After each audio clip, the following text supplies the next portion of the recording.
जी अस्सलाम वालेकुम जी। Lecture 69A3। भाई इस लेक्चर में हम MCQs की डिस्कशन करेंगे। रेशोस का चैप्टर है जी। जी सर आए जी ज़रा ये ज़रा इसे सही कर लीजिएगा। ये क्वेश्चन नंबर 42 बनता है जी। लास्ट से असल में होता क्या है, पहले वाले MCQ ज़रा अच्छी तरह कर लेते हैं, एंड पे फिर जल्दी जल्दी होता है। तो हम ज़रा इस तरह शुरू करेंगे जी। जी क्वेश्चन नंबर 42 जी। जी सब सब सब ओपन कर लें जी। साथ साथ जो जो चीज़ें नोट करवा रहा हूँ करते जाने। ये टेक्निकल हैं, ये चैप्टर, इस चैप्टर के MCQ सबसे ज़्यादा टेक्निकल हैं। हाँ जी वो पिछली दफ़ा आए थे ना, स्प्रिंग 2023 में आए थे वो पास पेपर में। वो कह रहे हैं पुरानी किताब के अंदर 3 MCQs नहीं है। पिछली अटेम्प्ट ऐड की थी ना, पिछली से पिछली। चले भी चले खामोश, ओ भाई खामोश खामोश जी। हाँ जी जी। After the preparation of draft financial statement it was discovered, कहता जी पता चला, that inventory items lost in a fire incident was ignored altogether. जी जी जी जी जी भैया। कहता है जी इन्वेंट्री की आइटम थी, कहता क्या हुआ इन अ फायर। कहता जी ये क्या होता है जी, अगर आग लग जाए, ये नॉर्मल लॉस है या एबनॉर्मल लॉस है? एबनॉर्मल लॉस है। क्या है जी? Abnormal loss. कहता इफ द एंटिटी फॉलोज, जी देखना पड़ेगा सिस्टम कौन सा फॉलो किया जा रहा है। तो भाई पीरियोडिक सिस्टम के अंदर परचेजेस रिकॉर्ड की जाती हैं। सही है सर जी। एबनॉर्मल लॉस की entry admin expense debit purchases credit. अब बात तवज्जो से सुननी है भाई। याद करें जब भी आपने ग्रॉस प्रॉफिट या नेट प्रॉफिट के ऊपर इंपैक्ट के बारे में सोचना होता है, हमने कैसे सोचा था? हम कहते हैं जी ग्रॉस प्रॉफिट से ऊपर वाली चीज में मसला, सही है। फिर देखते हैं जी ग्रॉस प्रॉफिट से नीचे वाली चीज में मसला। अगर ग्रॉस प्रॉफिट से ऊपर वाली चीज में मसला होगा तो ग्रॉस प्रॉफिट भी हिलेगा, बाकी के प्रॉफिट्स भी हिलेंगे, नेट प्रॉफिट भी यानी हिलेगा। सही है सर। और अगर ग्रॉस प्रॉफिट से नीचे वाली किसी चीज में मसला, जी हमने करेक्शन ऑफ एरर्स में बहुत ज्यादा इस तरह की चीजें पढ़ी थी सर। एडमिन एक्सपेंस मुझे बताएं, ग्रॉस प्रॉफिट से ऊपर वाली चीज या नीचे? ये तो ऑपरेटिंग एक्सपेंसेस है ना जी। तो भैया इससे क्या होगा? ग्रॉस प्रॉफिट बताएं, शाबाश जी। सबसे पहले मुझे बताएं जी नेट प्रॉफिट क्या होगा? नेट प्रॉफिट डेबिट हो रही है। क्या ये प्रॉफिट और लॉस वाली आइटम है? यस। पहली बात तो ये प्रॉफिट क्या होगा जी? कम। अच्छा दूसरी बात, क्या ये ग्रॉस प्रॉफिट से नीचे वाली चीज है या ऊपर वाली? नीचे वाली। तो नेट प्रॉफिट क्या होगा? सिर्फ नेट प्रॉफिट क्या होगा जी? वो फैक्ट होगा और वो कम होगा। अब आप आ जाए जी परचेजेस के ऊपर। सर परचेजेस जो है ये ग्रॉस प्रॉफिट से ऊपर वाली चीज है। तो सर जी ये आ रही है प्रॉफिट और लॉस वाली चीज क्रेडिट साइड पे। प्रॉफिट और लॉस वाली चीज अगर क्रेडिट साइड पे आएगी तो भाईजान प्रॉफिट बढ़ेगा। अब ये ग्रॉस प्रॉफिट से ऊपर वाली चीज है, ग्रॉस प्रॉफिट भी बढ़ेगा, नेट प्रॉफिट भी बढ़ेगा जी। आप देखें जी, एक दफा इधर आए, ये तो ग्रॉस प्रॉफिट बढ़ गया भाई। अब आप इधर आए, ये है जी ग्रॉस प्रॉफिट। ये क्या है जी? ये इधर ग्रॉस प्रॉफिट के बढ़ने की वजह से तो सर नेट प्रॉफिट भी क्या होगा? सॉरी ग्रॉस लिखा हुआ है, इधर क्या हो जाएगा? नेट प्रॉफिट भी एक दफा बढ़ेगा, एक दफा कम होगा। बात समझे हैं? एडमिन एक्सपेंसेस की वजह से आपका प्रॉफिट क्या होगा? कम होगा। कौन से वाला? नेट वाला। ये किसका इंपैक्ट है? एडमिन एक्सपेंस का। परचेजेस की वजह से आपका ग्रॉस प्रॉफिट बढ़ा, अगर ग्रॉस प्रॉफिट बढ़ा तो नेट प्रॉफिट भी बढ़ा। तो ये नो इंपैक्ट। क्या? एक दफा प्रॉफिट बढ़ा कम हुआ, नो इंपैक्ट। ओके भाई। और इसका जवाब बता दीजिएगा। अल्फा जवाब है जी इसका जी। सर ये ना ये रिपीट हुआ है, ये ऊपर वाला सेम है। क्वेश्चन नंबर 41 देखिएगा। ये जरा इस तरह जरा कट कर दें जिसके पास नई वाली किताब है। कहता जी quick and current ratios of a business. Quick और करंट, क्विक का और करंट का फॉर्मूला आपको आना चाहिए। एज ऑन December 31 वर 1.1 और मेरे भाई करंट रेशियो कितनी है? 1.25। ठीक है। If inventories at the date amounted to ₹45 million, कहता करंट लायबिलिटीज के बारे में बता दीजिएगा। अब बात तवज्जो से सुननी है सर। करंट रेशियो क्या होती है? Current asset divided by current liabilities. और क्विक रेशो का फॉर्मूला जी, ये देखें करंट रेशो क्या होती है, मैं जरा शॉर्ट फॉर्म में लिख रहा हूं चीजें, करंट एसेट्स डिवाइडेड बाय जी यही फॉर्मूला है भाई जी। क्विक रेशो क्या होती है, माइनस डिवाइडेड बाय जी। चलें प्रीपेड भी कर दें, लेकिन वो अभी खैर फिलहाल रहने दें। चलो यार ये लो, प्रीपेमेंट्स होता है असल में।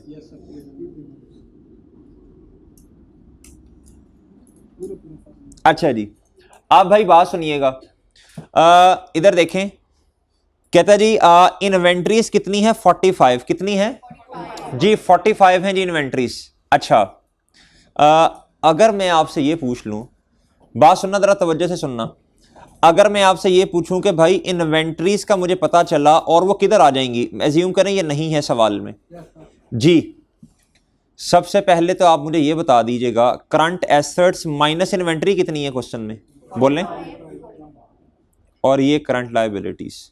ठीक है, उसने पूछा क्या हमसे, उसने करंट लायबिलिटीज के बारे में पूछा है। किसके बारे में पूछा है, करंट लायबिलिटीज के बारे में पूछा है। अच्छा, एक बात सुने जरा तवज्जो से, सर करंट एसेट्स कितने हैं ये पता चल सकता है जी जी, क्या रेशो दी हुई है, 1.25। क्या सर, 1.25। अब सुनना बात जरा, 1.25 कौन सी रेशो है, ये वाली करंट, और ये कितनी है, ये 1 है, मतलब इसको कह सकता हूं ना ऐसे, ये 1 है। सुनना भाई सुनना, ये रेशो ये वाली ये कितनी ज्यादा है इससे, 0.25। ये क्यों ज्यादा है, इन्वेंट्रीज की वजह से। इसके अंदर इन्वेंट्रीज शामिल है, इसके अंदर इन्वेंट्रीज शामिल नहीं है, सही है सर। अच्छा, इसके अंदर इन्वेंट्रीज शामिल है, इसके अंदर इंक्लूड नहीं है जी। अमाउंट ऑफ इन्वेंट्री कितनी है, 45 मिलियन। और अगर मैं पूछूं वो कितना परसेंट है, तो आप कहेंगे सर परसेंटेज में 0.25 और यानी 25%, और सर जी अमाउंट के अंदर वो कितना है जी, अमाउंट के अंदर वो कितना है, 45 भाई। अच्छा, इसका मतलब है इन दोनों का जो चेंज है वो कितना है, 0.25 यानी 25%।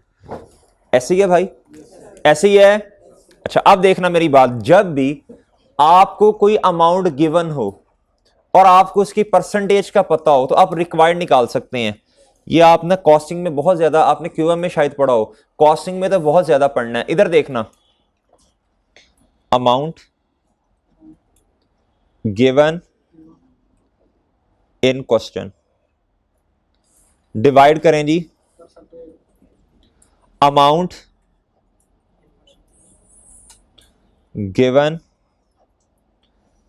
इन क्वेश्चन की परसेंटेज, मल्टीप्लाई कर दें रिक्वायर्ड अमाउंट की जी। क्वेश्चन के अंदर अमाउंट कौन सी गिवन है, इन्वेंट्री की वो कितनी है, इन्ना लिल्लाहि व इन्ना, 45% नहीं 45 मिलियन है। अच्छा जी, और वो कितने परसेंट है, इन दोनों का डिफरेंस ले लेना, ये 0.25 का मतलब 25% ही है ना गुड्डू। अच्छा जी, इधर देखें, बात सुने भाई, बात सुने, इधर सुने भाई सुने, ये रेशो है ये इस तरह, और ये है जी 1.2 इस तरह, इसको इस तरह लिखते हैं, ठीक है, ऐसे लिखते हैं। इसका मतलब क्या होता है ये समझिएगा, इसका मतलब है करंट एसेट्स माइनस इन्वेंट्रीज 1 है, 1 का मतलब होता है जी 100%, और ये कितना है, ये लायबिलिटीज भी इतनी है। अच्छा जी, अब इधर भी लायबिलिटीज इतनी है, तो लायबिलिटीज 1 का मतलब परसेंट में अज्यूम करूं तो 100 ही होगा ना, तो मल्टीप्लाई किससे कर दूं मैं, तो जवाब प्लीज बताइएगा जी, कितना,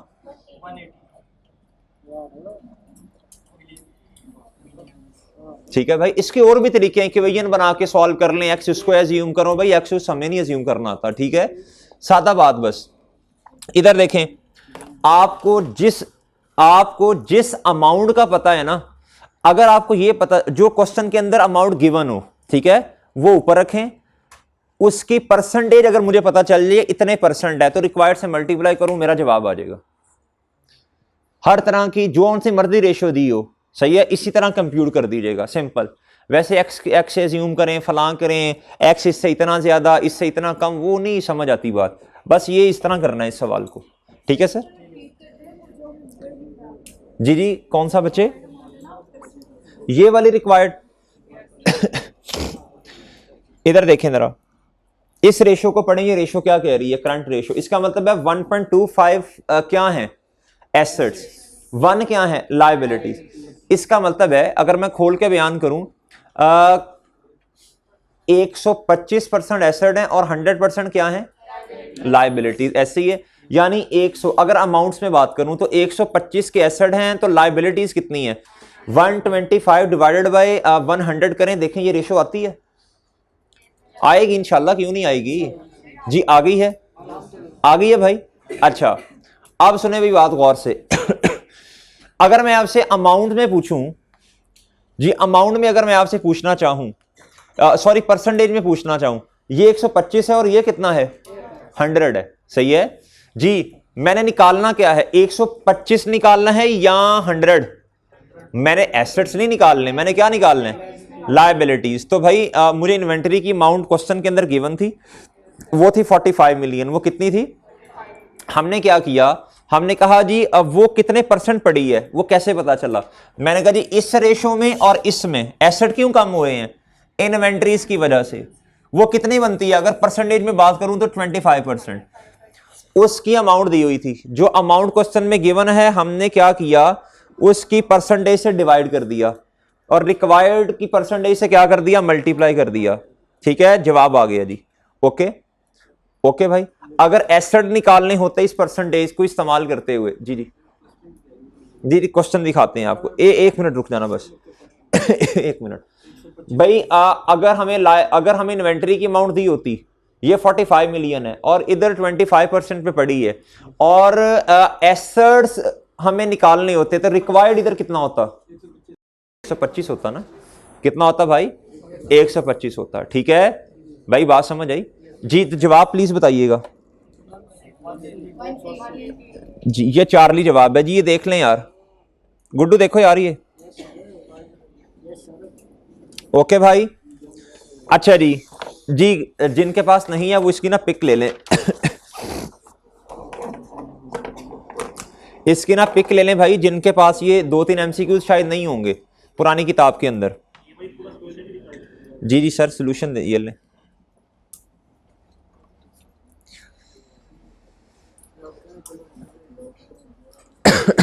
ये कौन सा क्वेश्चन सॉल्व किया मैंने?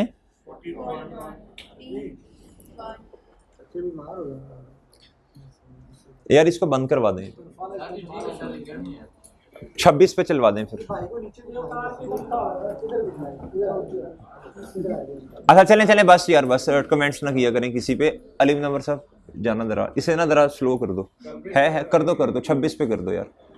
अच्छा जी, अगले क्वेश्चन पे आए। बस बस मुफ्ती कमेंट्स नहीं बच्चे जी। इधर आए जरा। कहता है एक कंपनी, बस भाई बस खामोश, आवाज नहीं है किसी की। जिसने क्लास से बाहर जाना है वो बोल ले। कहता है companies cash balance have increased from last year. Company का कैश बैलेंस क्या हो रहा है? पिछले साल से बढ़ रहा है। कहता which of the following events, कहता क्या वाकयात पेश आए, कुड अकाउंट फॉर दिस। कहता है इसकी वजूहात आप जरा हमें बता दीजिएगा। सर बताने के लिए आए हैं जी, सुनना भाई। कहता डिलेड पेमेंट्स बाय डेटर्स। जी बोलें जरा। जी बोलें, शाबाश भाई। जब आपने debtors, delayed payments bye debtors, यार जब डेटर्स आपको पैसे कम दे रहे हैं, और सॉरी पैसे डिले करके दे रहे हैं, तो बताएं कैश बैलेंस से इंक्रीज थोड़ी होगा, ये तो सही नहीं है। अच्छा, shortening of the credit period by the creditors. जी भाईजान देखें, हमें क्रेडिटर्स को जल्दी पैसे पे करने पड़ रहे हैं, तो ये तो मेरा नहीं ख्याल ये जवाब है जी। Acquisition of long term loan at high interest rate, acquisition of कहता जी long term loan, long term loan क्या कर लिया, एक्वायर किया, ले लिया जी। अच्छा सुने सुने, आप मेरे भाई इधर आए जरा, acquisition of long term loan का मतलब क्या है, लोन ले लिया, इसकी जनरल एंट्री क्या होगी भाई, हाई इंटरेस्ट रेट का मतलब है इंटरेस्ट रेट ज्यादा होगा जी। कैश डेबिट और लोन क्या हो जाएगा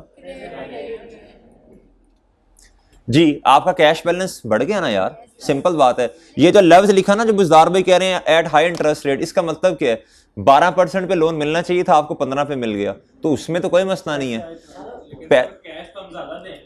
कैश तो ज्यादा देंगे, ये जो लोन आया इतना ज्यादा, इसका क्या करना है भाई।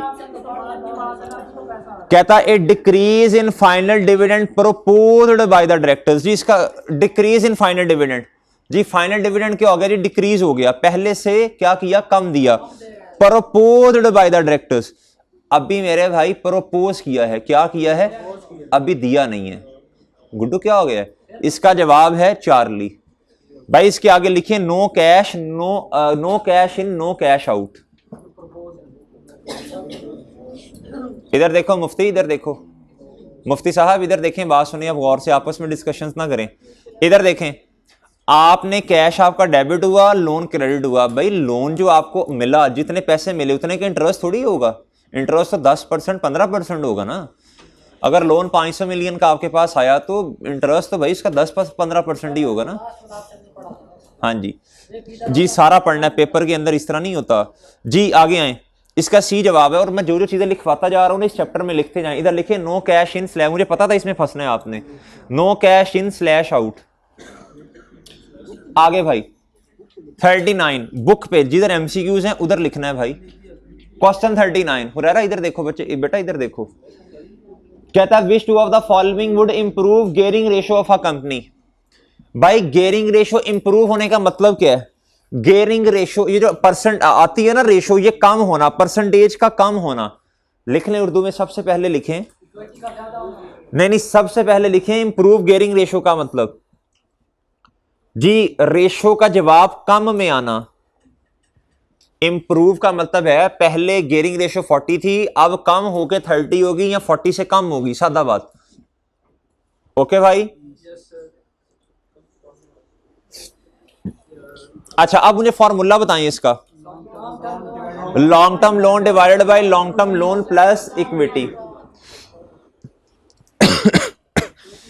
अच्छा सर, अब बात सुनना जरा, इधर भाई देखें, अगर ये वाली चीज बढ़ती है, ये वाली चीज क्या होती है जी, इसके ऊपर वाली चीज के बढ़ने की वजह से क्या होता है, रेशो बढ़ेगी।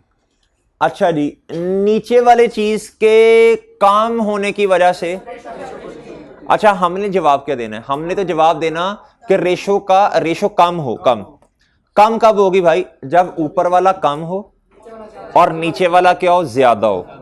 अब बात सुनना मेरी तवज्जो से जरा, बात सुनना बात, कभी कभी ऐसा भी होता है जितनी अमाउंट से ऊपर इंपैक्ट आना है नीचे भी उतनी अमाउंट से इंपैक्ट आएगा। अगर लोन बढ़ेगा, लोन इधर बढ़ेगा तो भाई उतनी अमाउंट से इधर भी इंपैक्ट आना है। भाई बात समझे आप, 3 रूल्स हैं, 3 कितने बुझदार रूल हैं, अगर ऊपर वाला बढ़ेगा तो रेशो बढ़ेगी, अगर नीचे वाला कम होगा तो रेशो बढ़ेगी। तीसरा रूल क्या होता है, नीचे वाला भी बढ़ रहा और सेम अमाउंट से, ऊपर वाला भी बढ़ रहा सेम अमाउंट से और नीचे वाला भी सेम अमाउंट से बढ़ रहा है। सर जी हमने कमजोर को देखना है, किसको देखना है, ये बात याद रखना भाई, समझ आई बात, तो कमजोर वाले पे असर ज्यादा होगा जी। अब आप इधर आए, सब जब भी आपको कोई रेशो आती है ना, 1 मिनट गुजार, जब भी कोई रेशो आती है तो सबसे पहले आपने क्या करना, उसका फॉर्मूला लिख लेना है। क्या करना है जी, नीचे भी तो वही लॉन्ग टर्म लोन है, इसमें यार इक्विटी भी तो है बुझदार, क्या कर रहे हैं, अच्छा समझाने तो देना पूरा जी। Issuance of shares at discount जी, शेयर्स क्या कर दिया भैया, इशू कर दिया डिस्काउंट। अब आप गलत सोचते हैं जी मुफ्ती साहब, डिस्काउंट पे इशू करने का शेयर का मतलब ये है करना 10 रुपए पे, पार वैल्यू 10 थी, आपने 8 रुपए पे किया, भाई इक्विटी तो फिर भी बढ़ी ना, इक्विटी तो फिर भी बढ़ गई जी। नीचे वाला क्या हो रहा है बोलें, नीचे वाले के बढ़ने का मतलब है रेशो क्या आएगी, कम, रेशो क्या आएगी। और हमें तो वैसे भी इंप्रूव का मतलब कम ही है, इसका मतलब एक तो ये जवाब हो गया इसका जी। दूसरा रीपेमेंट ऑफ बैंक लोन। अब सुनना बात जरा सुनना बात सुनना। Repayment of long term loan, अगर पहले 10,000 था तो अब 2,000 की रीपेमेंट हो गई, सही है सर। इधर देखना, इधर फॉर एग्जांपल मैं आपको ना ये बताता हूं जी, इधर आए। लॉन्ग टर्म लोन था मेरे भाई पहले 10,000, इधर आया जी 10,000 प्लस 30,000, रेशो बताइएगा, रेशो बताना भाई गुड्डू, रेशो बताना, जल्दी करो। मल्टीप्लाई 100 भी कर देना, 25%। अब इधर देखना जी, रीपेमेंट, रीपेमेंट का मतलब देखना, रीपेमेंट का मतलब है जी loan debit cash credit. Cash का तो कुछ नहीं करना, 2,000 से पेमेंट कर दी तो कितना आ गया लोन, अब इधर भी 8,000, बाकी इक्विटी सेम रही जी। बताएं जरा, परसेंटेज कम हुई कि नहीं? जब देखें इधर भी सेम काम हो रहा है, इधर भी 2,000 से कम, इधर भी कम, क्योंकि फॉर्मूला ऐसे है। अब असर ऊपर भी हुआ, असर नीचे भी हुआ, लेकिन सेम अमाउंट से हो रहा है। कमजोर कौन है? ऊपर वाला। कमजोर जो है वो कम हो रहा है ना, तो भाई जान रेशो असर किसका ज्यादा लेगी, ऊपर वाले का। तो भाई तो इसके काम ये रेशो कम हो गई, बात समझे भाई। तो इसका उसूल ही बना लें, फिर बार बार प्रूव करना मेरा तो नहीं ख्याल इतना मुनासिब है जी। उसूल बन गया फिर, ठीक है सर। चले नहीं, ए जवाब और बी जवाब। अगला कहता जी, नोट करना है, साथ साथ नोट करते जाओ, साथ साथ नोट करते जाओ, अल्लाह के बंदो साथ साथ नोट करते जाओ। इशुएंस ऑफ बोन, यार इस तरह ना करो, फिर तीन घंटे का लेक्चर हो जाना है आज का, फिर आपने कहना सर जल्दी जी। जी 21%, जी भाई, जी भैया, जल्दी जल्दी साथ साथ नोट करते जाया करें। अच्छा भाई, अब आप इधर आए, कहता इशुएंस ऑफ बोनस शेयर्स। जी इसका क्या मतलब है? कोई इंपैक्ट नहीं होना, रिटेन्ड अर्निंग डेबिट और इक्विटी क्रेडिट, ओवरऑल इक्विटी पे कोई फर्क, no impact on equity, overall equity पे कोई फर्क नहीं आएगा। भाई ये बात समझ आई है? देखें एक दफा इक्विटी बढ़ेगी, एक दफा क्या हो जाएगी, कम, सही है जी। इस पे आए, कहता disposal of land at its carrying value. Sir इसका तो वैसे कोई इंपैक्ट नहीं है, इसका इक्विटी पे क्या इंपैक्ट आना, ना ही लोन पे आ रहा है। अच्छा जी, तो जवाब क्या था इसका सर, ए और बी जी। 38 पे आए, कहता which of the following statements are correct. कहता जी गिविंग इंसेंटिव्स टू कस्टमर, कहता आपने इंसेंटिव का मतलब होता है डिस्काउंट देना, क्या करना भैया, लिखते जाओ भाई साथ साथ। टू पे ऑन टाइम, कहता ताकि वो टाइम से पेमेंट कर दें, would result in decrease in debtors turnover in times. जी बताएं जरा जी, जी प्रूव कर लें भाई, प्रूव कर लें, प्रूव कर लो भाई, प्रूव कर लो सुने नहीं सुने, टाइम टर्न, ये जो टाइम्स के अंदर रेशो आती है इसका फॉर्मूला लिखवा सकते हैं कोई? सेल्स डिवाइडेड बाय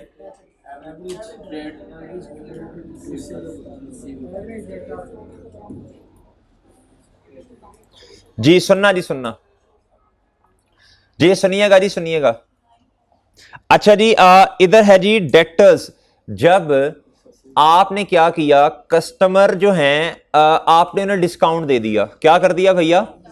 जब आप कस्टमर को डिस्काउंट देंगे, तो सिंपल बात है, मेरे ख्याल प्रूव करने की भी जरूरत नहीं है। जब आपने कस्टमर को डिस्काउंट दिया तो आप वो जल्दी पैसे देंगे या लेट करके देंगे? जल्दी पैसे देंगे। सुनना जी सुनना, पहले वो 30 दिनों में पैसे देते हैं, अब वो 15 दिनों में पैसे दे रहे हैं। तो भाई 30 दिनों का मतलब है साल में 12 टाइम्स, और 15 दिनों का मतलब है साल में 24 टाइम्स, ठीक है। तो ये तो सादा है, ये तो इंक्रीज नहीं हो जाएगी आपकी रेशो, सही है, ये तो इंक्रीज हो जाएगी ना। अच्छा ये तो गलत है, ये क्या है भाई, किधर गई? हाँ जी, दूसरा पढ़ लें। कहता if all the debtors pay their debts within the credit period, कहता सारे डेटर्स आपको क्या कर दें भाई, अपना डेट पे कर दे। कहता था average collection period would be nil, ये भी गलत है। ये क्या है सर, सुनना बात सुनना। कहता आपने ना डेटर्स को 30 दिन का टाइम दिया था, अगर सारे के सारे टाइम पे आपको क्या कर दें भाई, पैसे पे कर दें, तो कहता आपके एवरेज कलेक्शन पीरियड 0 होगा। ऐसे कैसे हो सकता है भाई, 30 दिन है भाई एवरेज कलेक्शन पीरियड, सही है, ये none is correct. Next time जी, किसी में किताब में नहीं है, इधर पढ़ो भाई, इस किताब में है इधर।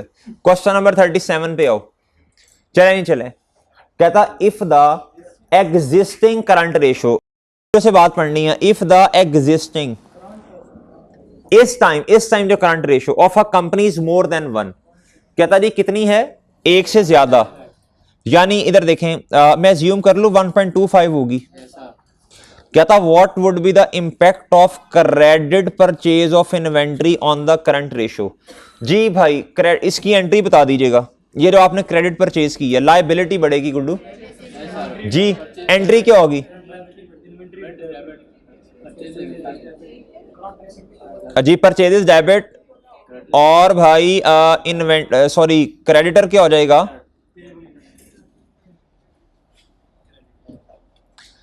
जी भाई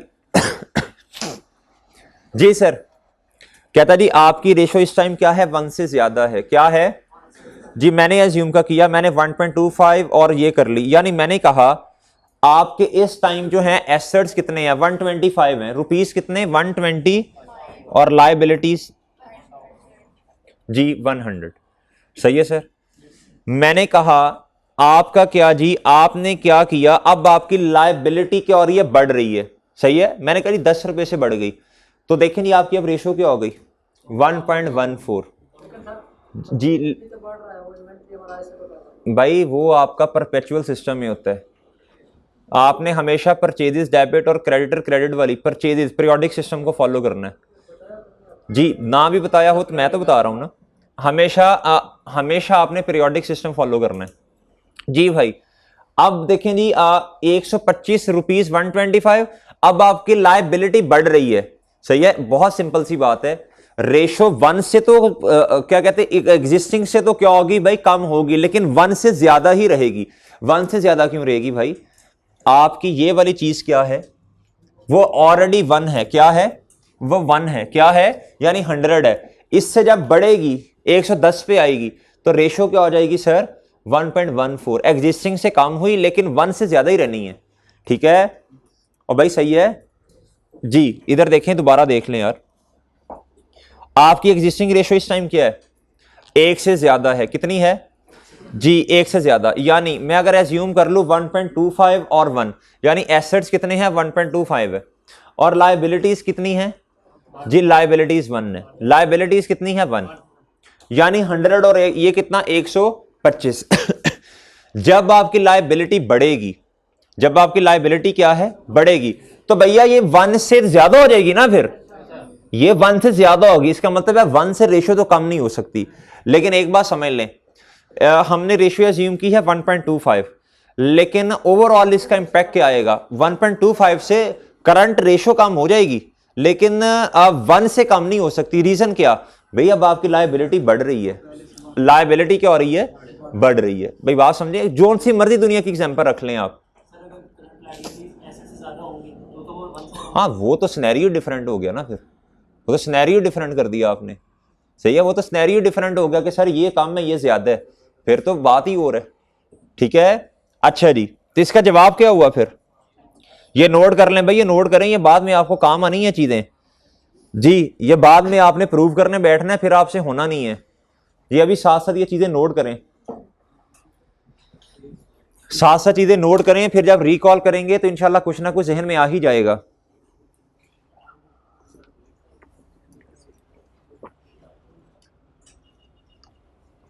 नोट करें, नोट नोट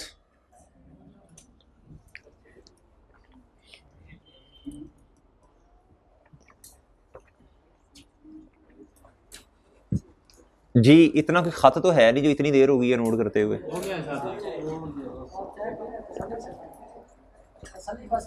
नहीं इतनी तसल्ली है ही नहीं जी। क्वेश्चन नंबर 36 इससे जरा पेंडिंग करते हैं, मैं इंशाल्लाह भी थ्योरी पढ़वाऊंगा आपको।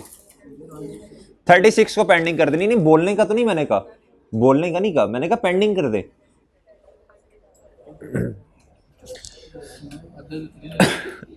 चुप हो जाए ना, चुप हो जाए।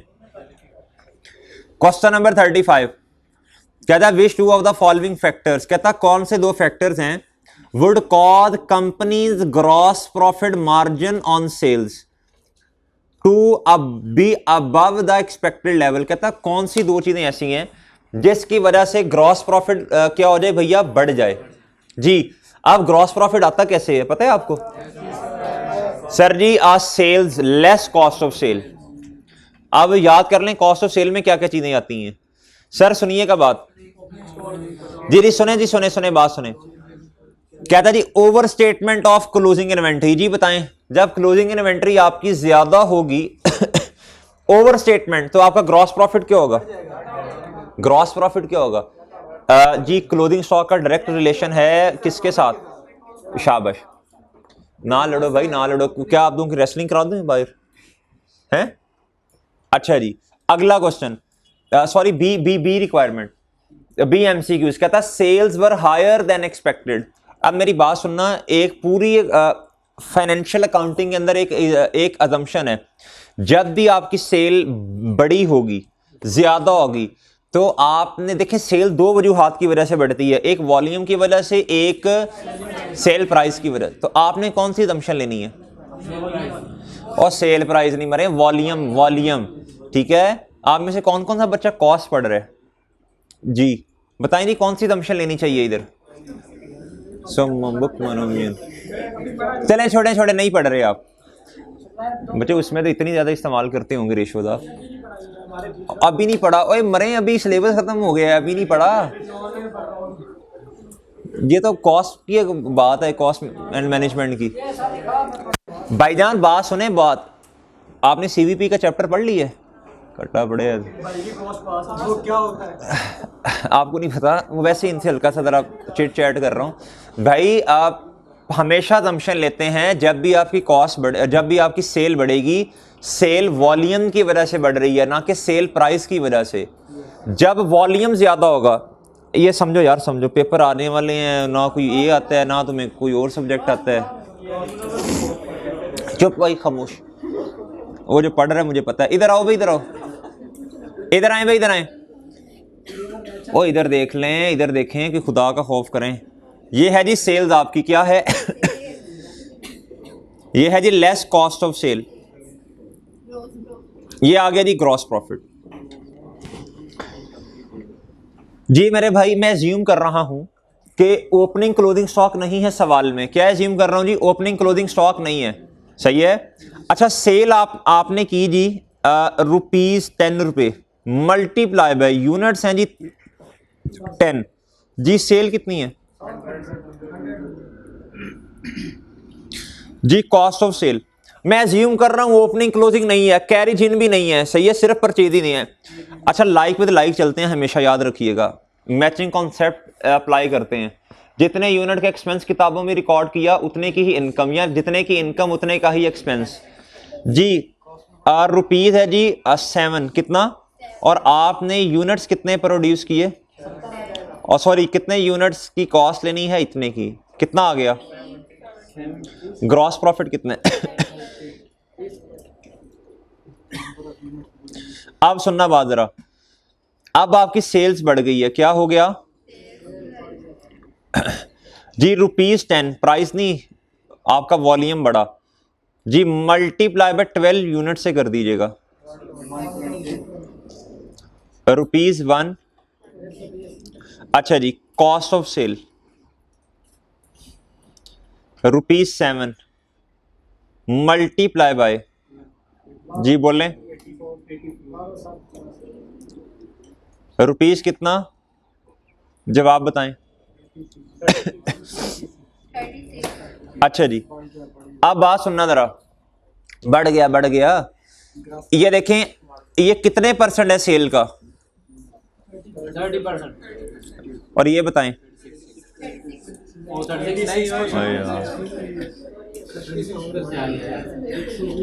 और 36 डिवाइडेड बाई 120 करो।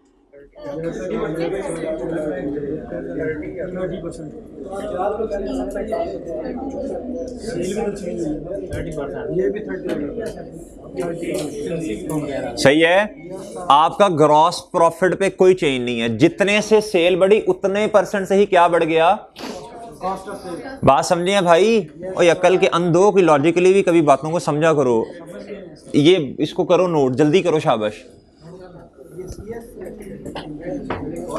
तो हालात खराब है। और इधर कर भाई से कर नोट इधर। और भाई ये कॉस्ट वाले नहीं है, ये आपके फाइनेंशियल अकाउंटिंग के ही हैं।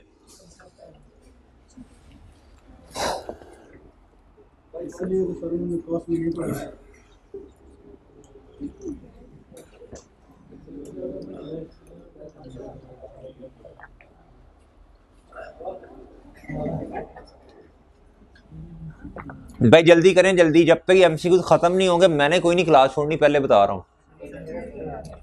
आज हम बैठे हैं इंशाल्लाह, कोई नहीं, कल के टेस्ट पे मैं कुछ नहीं कहूंगा आपको इतना।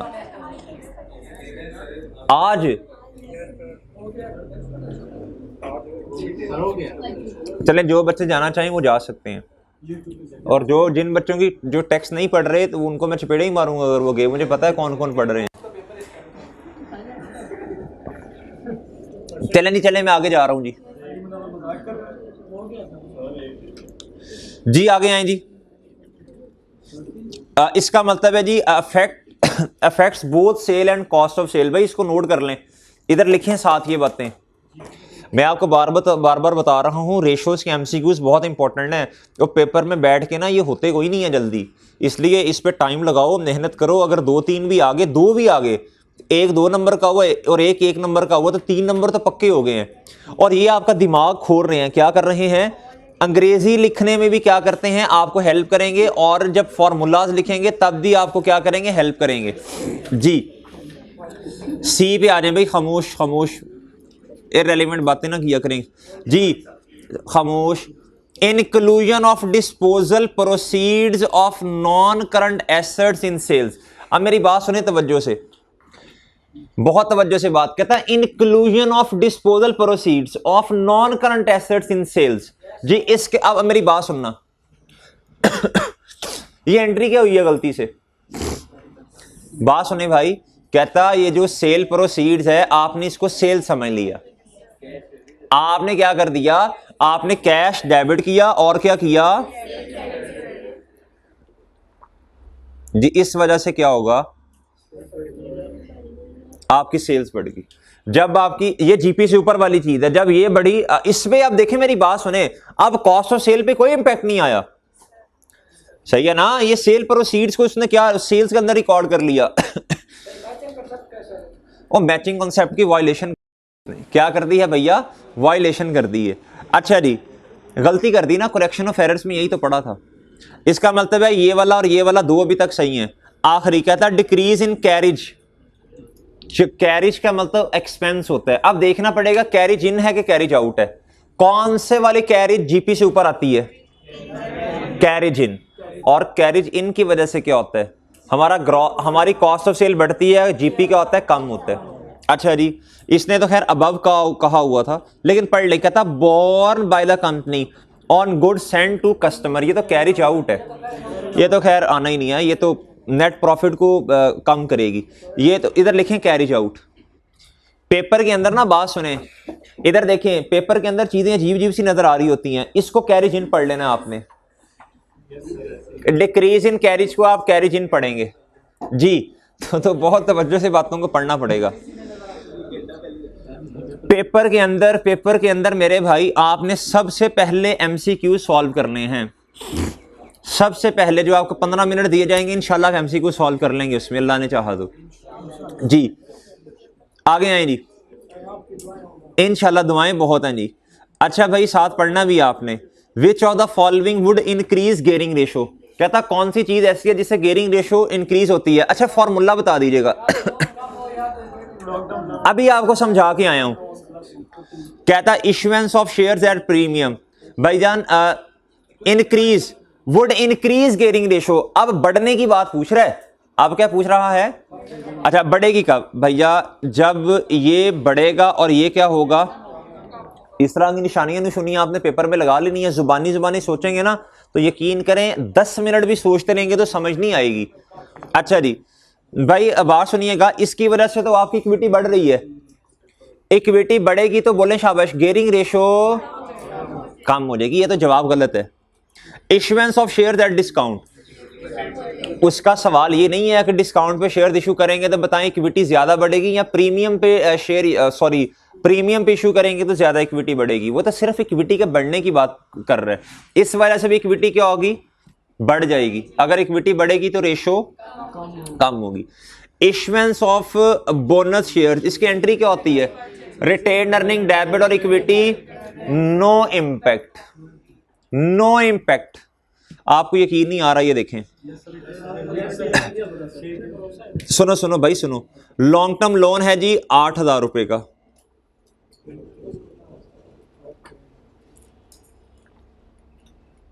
जी प्लस आपकी इक्विटी क्या है जी इक्विटी है 30,000 की जी, बताएं जरा रेशो क्या। अच्छा मैं इसको 10 ना कर दूं, 25 ही आ जाएगी जी, बोलें जरा।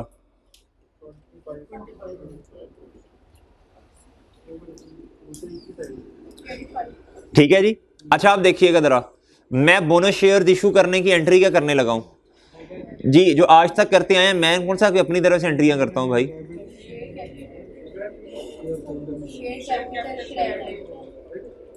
देखे जी बात सुने, एक दफा इक्विटी याद है ना, statement of changes in equity, वो हम इधर सारा ये statement of changes in equity, ये column share capital, share premium, retained earning, surplus, general reserve, any other reserve, ठीक है भाई, ये चेंजेस इन इक्विटी है। अब भैया एक दफा इक्विटी क्या हो रही है, कम, और एक दफा क्या हो रही है, बढ़। इधर देखिए हम जरा,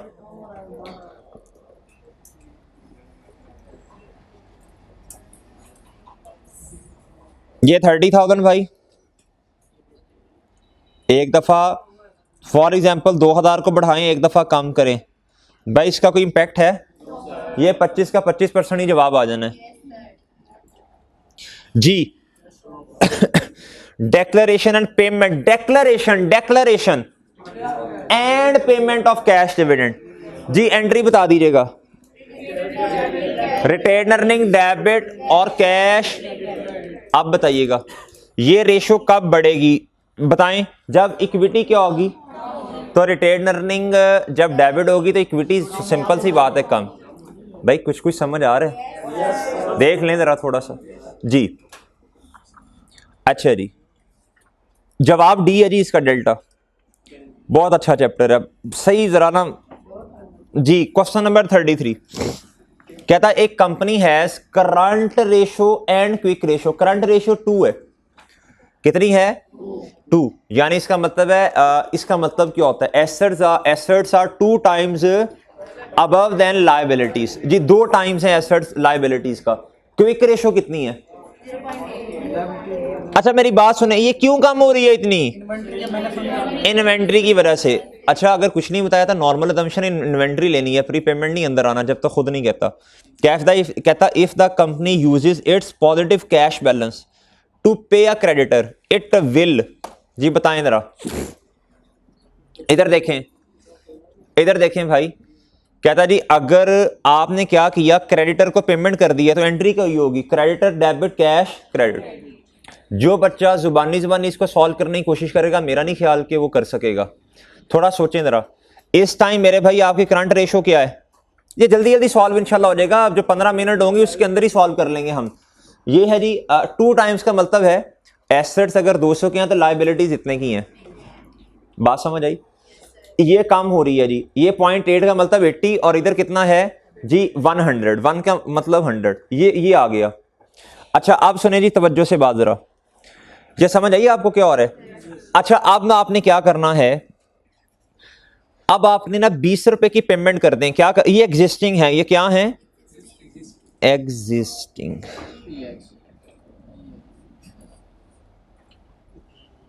अब क्रेडिटर को पेमेंट करने के बाद वाली बात पूछ रहे हैं जी, इसकी एंट्री क्या होती है, क्रेडिटर डेबिट कैश क्रेडिट, यानी इधर हो जाएगा, मैं 20 रुपए से कर रहा हूं, इधर हो जाएगा 180, इधर क्या होगा 80 जी, इधर बताइएगा जी, बताएं जी, जवाब बता दें, ये कितना आया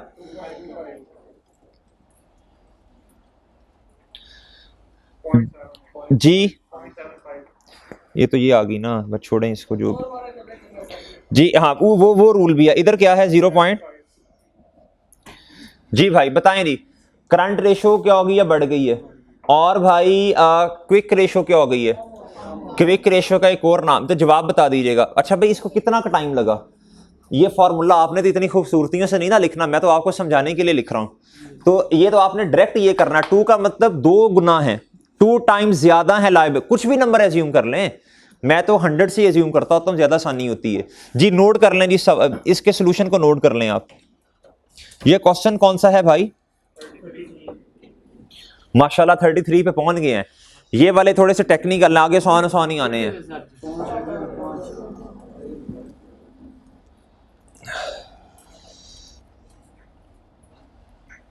जी सर, जी क्या करूं भाई, दोबारा समझना है। इधर देखो, current liabilities sorry current assets, current ratio है जी 2। क्या करंट रेशो का मतलब 2 होने का मतलब है करंट एसेट 2 गुना ज्यादा है किससे, लायबिलिटीज। मैंने कहा इसका मतलब है 200 और इसका मतलब है जी 100। आगे भी करंट रेशो मेरे पास ये जी, कहता जी आपकी जो है क्विक रेशो वो है जी 0.80। मैंने कहा इसका मतलब है 80 होगा, ये 100 होगा तो 0.8 आ गई। कहता जी क्रेडिटर्स को आपने पेमेंट कर दी है, क्या कर दी, उसने अमाउंट नहीं बताई, मैंने अज्यूम कर ली। मैंने कहा जी 20 रुपए की पेमेंट की है। मैंने कहा जी क्रेडिटर डेबिट और कैश क्या हो गया, क्रेडिट। जी कितना हो गया जी, 20 कम हो गया। एसेट जब कैश गया तो 20 से कम हो गया ना, तो करंट एसेट्स हो गए 180 के, करंट लायबिलिटीज कितनी होगी, क्रेडिटर भी तो कम हुए ना गुड्डू, सही है। तो भाई ये रेशियो आ गई 2.25, देखें बढ़ गई है इससे। इधर आए सर जी, जब हमने करंट एसेट्स माइनस इन्वेंट्रीज होती हैं, ऐसे ये रेशो बनती है। जब हमने 20 से अपने एसेट्स कम किए तो ये 6 ही आ गए। और भैया जब हमने लायबिलिटीज जो हैं, हाँ लायबिलिटीज मैंने 20 से कम की तो मेरे भाई 80 आ गई, ऐसे ही है सर। तो सर बताइए कितना आ गया, 0.75। जवाब बता दीजिएगा। जवाब कहता है increase current ratio and decrease. Next आए जी, कहता क्वेश्चन नंबर 32। इस सवाल के जवाब आप गलत देंगे।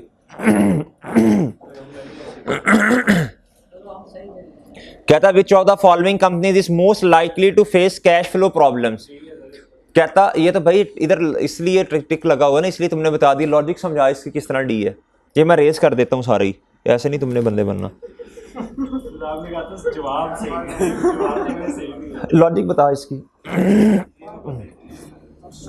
मुफ्ती मैंने ना 10 मार्क एक गिननी है, ठीक है जी। कहता जी ए लॉस मेकिंग गवर्नमेंट ऑर्गेनाइजेशन, बात तवज्जो से सुनना, जरा कॉन्सेप्चुअल बात करने लगा हूं यार। जो ना जिस एंटिटी को गवर्नमेंट सपोर्ट कर रही है उसे ना पैसे पूसे का इतना मसला नहीं होता। अगर कंपनी को चलाना है ना तो गवर्नमेंट किसी तरह उसको चला ही लेगी, सही है। तो इसको कैश फ्लो के प्रॉब्लम नहीं आने लगे, गवर्नमेंट सपोर्ट कर देगी इसे, गवर्नमेंट का इंस्टीट्यूट है। कहता है company which has recently sold part of its operations so as to concentrate on its core area. कहता है इन्होंने अपने कुछ ऑपरेशन बेच दिए हैं। असल में होता क्या है, कंपनीज ना 2-3 जगहों पे काम करती है, 2-3 एरियाज पे काम कर रही होती है। जो लॉस मेकिंग ऑपरेशंस होते हैं ना, जो loss making, for example company AC भी बनाती है, प्रोजेक्टर भी बनाती है।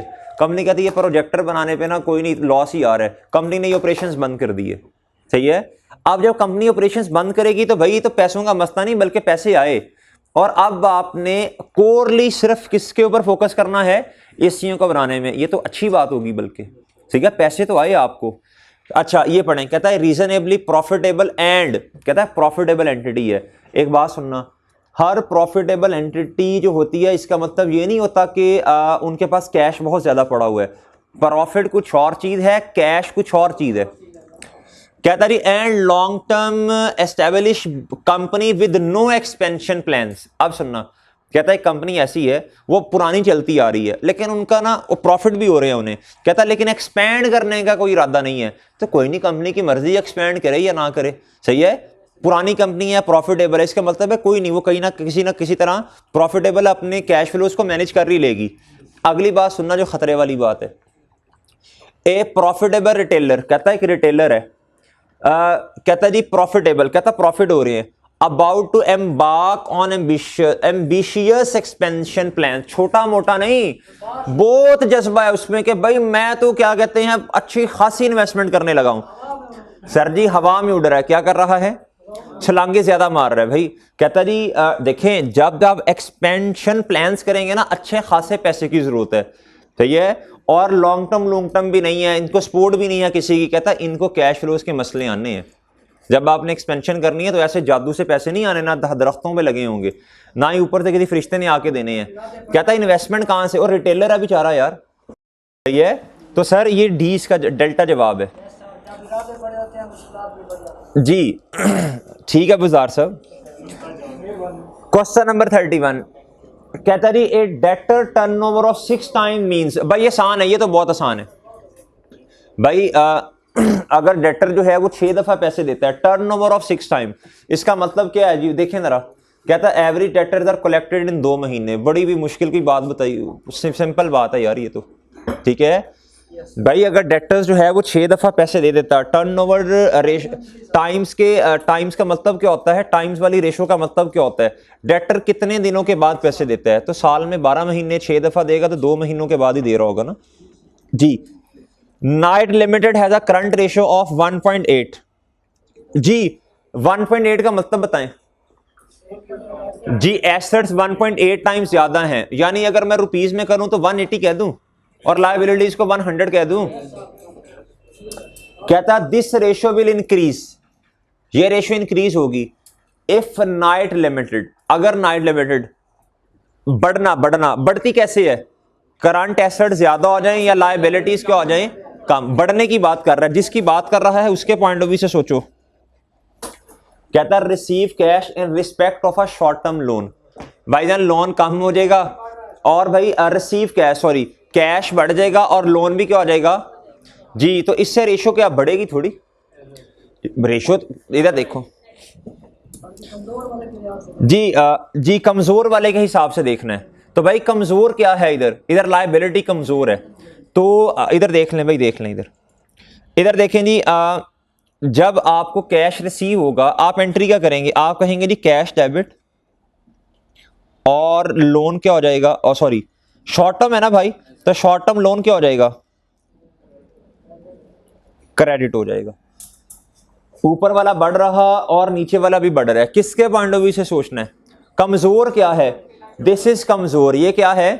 तो भाई ज्यादा फर्क किस पे पड़ेगा, तो आपकी रेशो देखें, ये रेशो ये इसके पॉइंट ऑफ व्यू से सोचें भाई, आपकी रेशो क्या होगी, आपकी रेशो क्या हो जाएगी, नहीं ये कम होगी ना।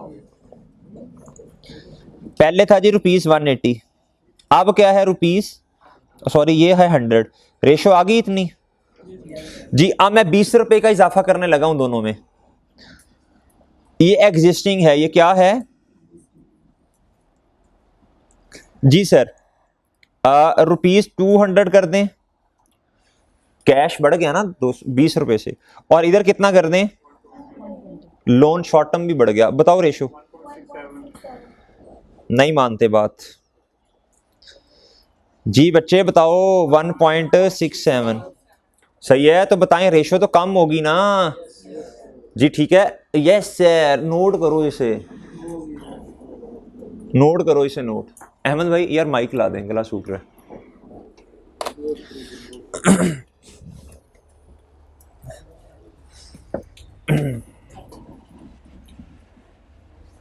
चलें जी चलें भाई, ये बी ऑप्शन पढ़ लें जी। अभी ब्रेक में बताना था, मैं तुम्हें बताता हूँ फिर दर्द का इलाज। कहता जी receive cash from an existing receivable, जी एंट्री बता दें जी। कैश डेबिट रिसीवेबल जी इसका क्या इंपैक्ट होगा, नो चेंज, क्या चेंज नहीं होगा ना, एक दफा करंट एसेट बढ़ेगा, एक दफा क्या हो जाएगा, तो लिख लें जी, लिख लें इधर, no change. D pays an existing trade payable, जी इसका है जी, डेटर कहां से आ गया, क्रेडिटर, हाँ जी क्रेडिटर डेबिट और भैया कैश। सर देखें बात सुने, ये रेशो कब बढ़ेगी? जब ये क्या होगा, बढ़ेगा, या ये क्या होगा, नीचे वाला कम होगा। तो भाई नीचे वाला कम हो रहा है और कमजोर भी कौन है? नीचे वाला। तो मेरे भाई किसके पॉइंट ऑफ व्यू से असर ज्यादा आएगा? तो सर इसका जवाब क्या है? इधर देख लें भाई, इधर इधर ये मैंने ए एमसीक्यूज को, ए ऑप्शन को डिस्कस किया, मैं सी को करता हूं। सर एग्जिस्टिंग कितना था? 180 और लायबिलिटी कितनी थी? 100 एग्जिस्टिंग पे। जी ये मैं अब कर रहा हूं किसको? सी को। सर 180 आपने क्या किया? कैश पे किया 20 से 160 हो जाएगा, और इधर लायबिलिटी भी 20 से कम कर दें। बताएं जरा रेशो। ओके रेशो बढ़ गई भाई, ये नोट करो भाई, ये नोट करो बातें। कहता परचेज इन्वेंट्री ऑन क्रेडिट। भाई ये क्या होगा? लायबिलिटी बढ़ जाएगी ना, लायबिलिटी बढ़ जाएगी जब आप, नहीं भाई ये परचेज का मतलब purchase debit, creditor credit, periodic system follow करते हैं जब तक कुछ ना बताया हो। अच्छा जी सी ऑप्शन भाई ये ले। सर एग्जिस्टिंग कितना था? 180 था ना। मैंने 20 से एसेट भी कम किए और 20 से लायबिलिटी भी कम कर दी। कमजोर कौन था? लायबिलिटी, नीचे वाला। तो नीचे वाले के पॉइंट ऑफ व्यू से क्या आना है? फर्क। Okay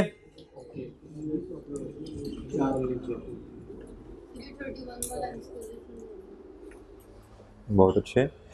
A debtor turnover of 6 times mean. कहता डेटर जो है ना वो एक साल में 6 दफा पैसे देगा। तो बताएं एक साल में कितनी क्या कितने महीनों के बाद पैसे दे रहा होगा? 2 ही होगा ना। ठीक है, ठीक है ना। 6 टाइम्स पैसे दे रहा है। कितने? तो अगर उसने साल में 6 दफा पैसे दिए तो कितने महीने बाद पैसे देगा? 2 महीने बाद ही देगा ना। अरे फिलहाल इस तरह तो समझ लें, वो भी सिखा दूंगा। अच्छा जी चले नहीं चले, क्वेश्चन नंबर 29। ओ भाई इधर इधर कहता debt equity ratio is the sub part. जी बोलें भाई, डेट इक्विटी रेशो, डेट्स क्या उसका नाम है? लॉन्ग टर्म सोल्वेंसी, ना के शॉर्ट टर्म। ये शॉर्ट टर्म की नहीं करते, आपको याद है जी? Long term loan plus divided by long term loan plus equity. Question number 28 कहता determine inventory turnover ratio. Inventory की टर्नओवर रेशो, जब टर्नओवर की बात करेगा तो टाइम्स में निकालनी है। जी जी 1 मिनट बुजार, जज्बात कंट्रोल। कहता इफ ओपनिंग इन्वेंट्री है 31 मिलियन, क्लोजिंग इन्वेंट्री कितनी है भैया? 29 मिलियन। कहता sale are 320 million and gross profit margin. आप देखें जी, अब ये सारा डेटा दे दिया। अब ना डेटा देख के बच्चे क्या करते हैं? यार ये तो पता नहीं अब किस तरह सॉल्व होगा, ये तो इसका फॉर्मूला जहन में लेके आए।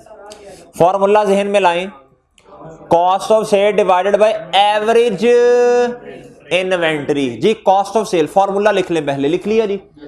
आप देखें कहता सेल है 320 मिलियन, ग्रॉस प्रॉफिट मार्जिन है। ये जो मैंने ग्रुप में मार्जिन मार्कअप की वीडियो भेजी थी, ये इसलिए नहीं था कि इसके ऊपर आप लाइक करें और मैं खुश हो जाऊं यार जज़ाकल्लाह यार, ये इसलिए नहीं थी भाई, सही है। ये इसलिए थी कि आप क्या कहते हैं, इस लेक्चर को थोड़ा सा ले लें, सही है। उसके बाद ये एनपीओ के अंदर ग्रॉस प्रॉफिट मार्जिन मार्कअप इस्तेमाल होना है। ये मेरा ख्याल है मैंने सिखाया भी है शायद, ये मैंने करेक्शन ऑफ एरर्स में बहुत तफसील से बताया हुआ है। जी जी जी जी जी वही वही वही वही। अब बात सुने, margin is always applied on sale, यानी सेल 100 है, सेल क्या है? अच्छा जी आपने क्या निकालना है? लेस, आपके पास क्या आ जाएगा? जीपी। जी बताएं जरा, बताएं जी। जी जी 100, शाबाश। इधर देखो ये कितना है? ये 25 है। इस सवाल में cost plus profit is equal to sales. Sir ji profit कितना? 25। सर मार्जिन किस पे लगता है? देखे ना, ये 75 होगा, ये 75%, और ये कितना आ जाएगा? ये परसेंटेज में कर रहा हूं, और ये 100 है। क्या है जी? ठीक है, जी मेरे भाई सेल कितनी है इस सवाल में हैं? ठीक है, इस तरह भी हो सकता है। हाँ उस तरह कर लें, उस तरह भी कर लें, कोई मसला नहीं। इधर देखो भाई, कौन अभी जो आपको परसेंटेज सिखाई है, अमाउंट गिवन इन क्वेश्चन कौन सी है जी? ये कितने पे पड़ी है? आपको क्या चाहिए जी, बताएं जी।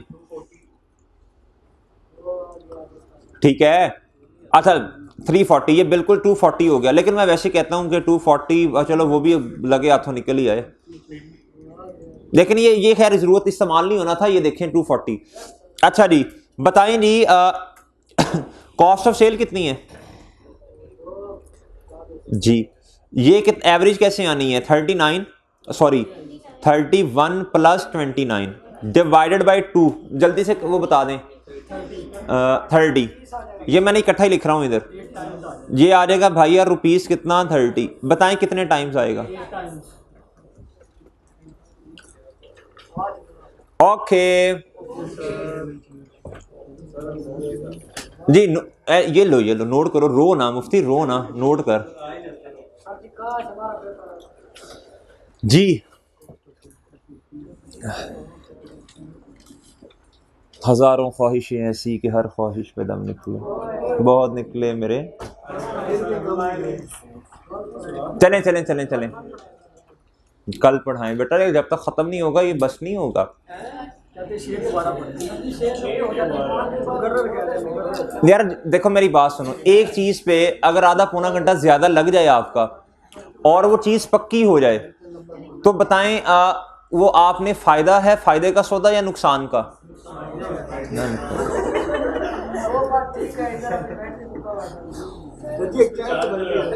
मैं ऐसे नहीं कर सकता। इधर देखो भाई, ऐसे करने का ऐसे फायदा नहीं। कॉस्ट से डिवाइड, अच्छा यार ये खुद कर लेना, ये कर लेना, ये 8 टाइम्स आ गई है, ठीक है चलो आगे। इस तरह तो नहीं ना फायदा होता यार। अच्छा जी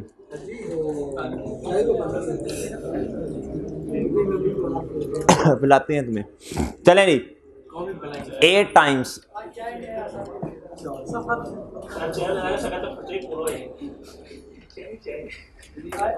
चलें नहीं, चलें चलें चलें, बहरहाल जल्दी करें भाई, नोट कर लो भाई। कहता which of the following is not included in the computation of acid test? Acid test का दूसरा नाम क्विक रेशो जी सर। स्टॉक भाई, स्टॉक माइनस होता है उसमें से, ठीक है भाई, स्टॉक माइनस होता है ना। कैश एट बैंक तो इंक्लूड होगा, डेटर्स भी इंक्लूड होंगे, शॉर्ट टर्म इन्वेस्टमेंट सब कुछ होगा। कहता what is the impact on off collection of debtors on the current ratio? अभी करके आया हूं अभी जी। कैश डेबिट और डेटर क्रेडिट, इसका रेशो के ऊपर कोई इंपैक्ट, एक एसेट बढ़ेगा एक एसेट क्या हो जाएगा? कम। तो करंट एसेट तो सेम ही रहे ना जी जी। तो नो इम्पैक्ट होगा, सॉरी माजरत, नो इम्पैक्ट भाई, नो इम्पैक्ट शाबाश, नो इम्पैक्ट जवाब है जी इसका।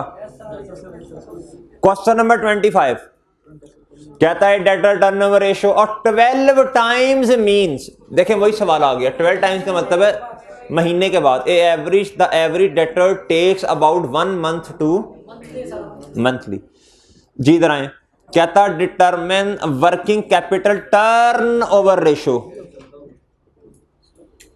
वर्किंग कैपिटल टर्नओवर रेशियो गुजदार, कहता वर्किंग कैपिटल टर्नओवर रेशियो का मतलब क्या होता है?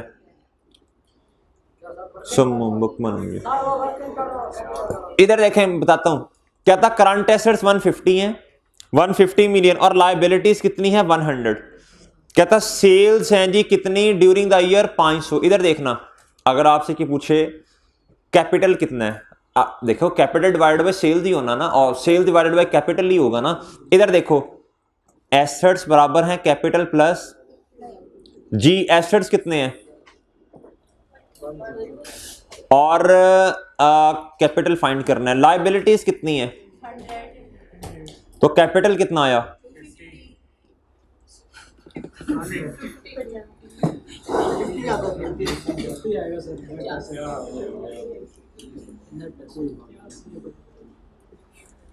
मुझे लगता है जी कि वो पहली दूसरी मिनट आपको उस्तादों ने पढ़ाया वो भी मुझे ही पढ़ाना पड़ेगा।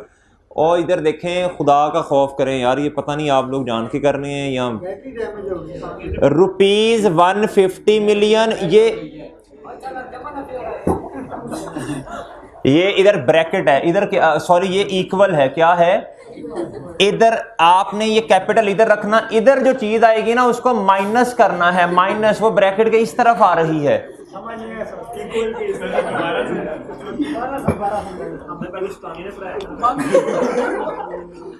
भाई ये जेंडर पे बात नहीं करनी जी। कैपिटल कितना आया,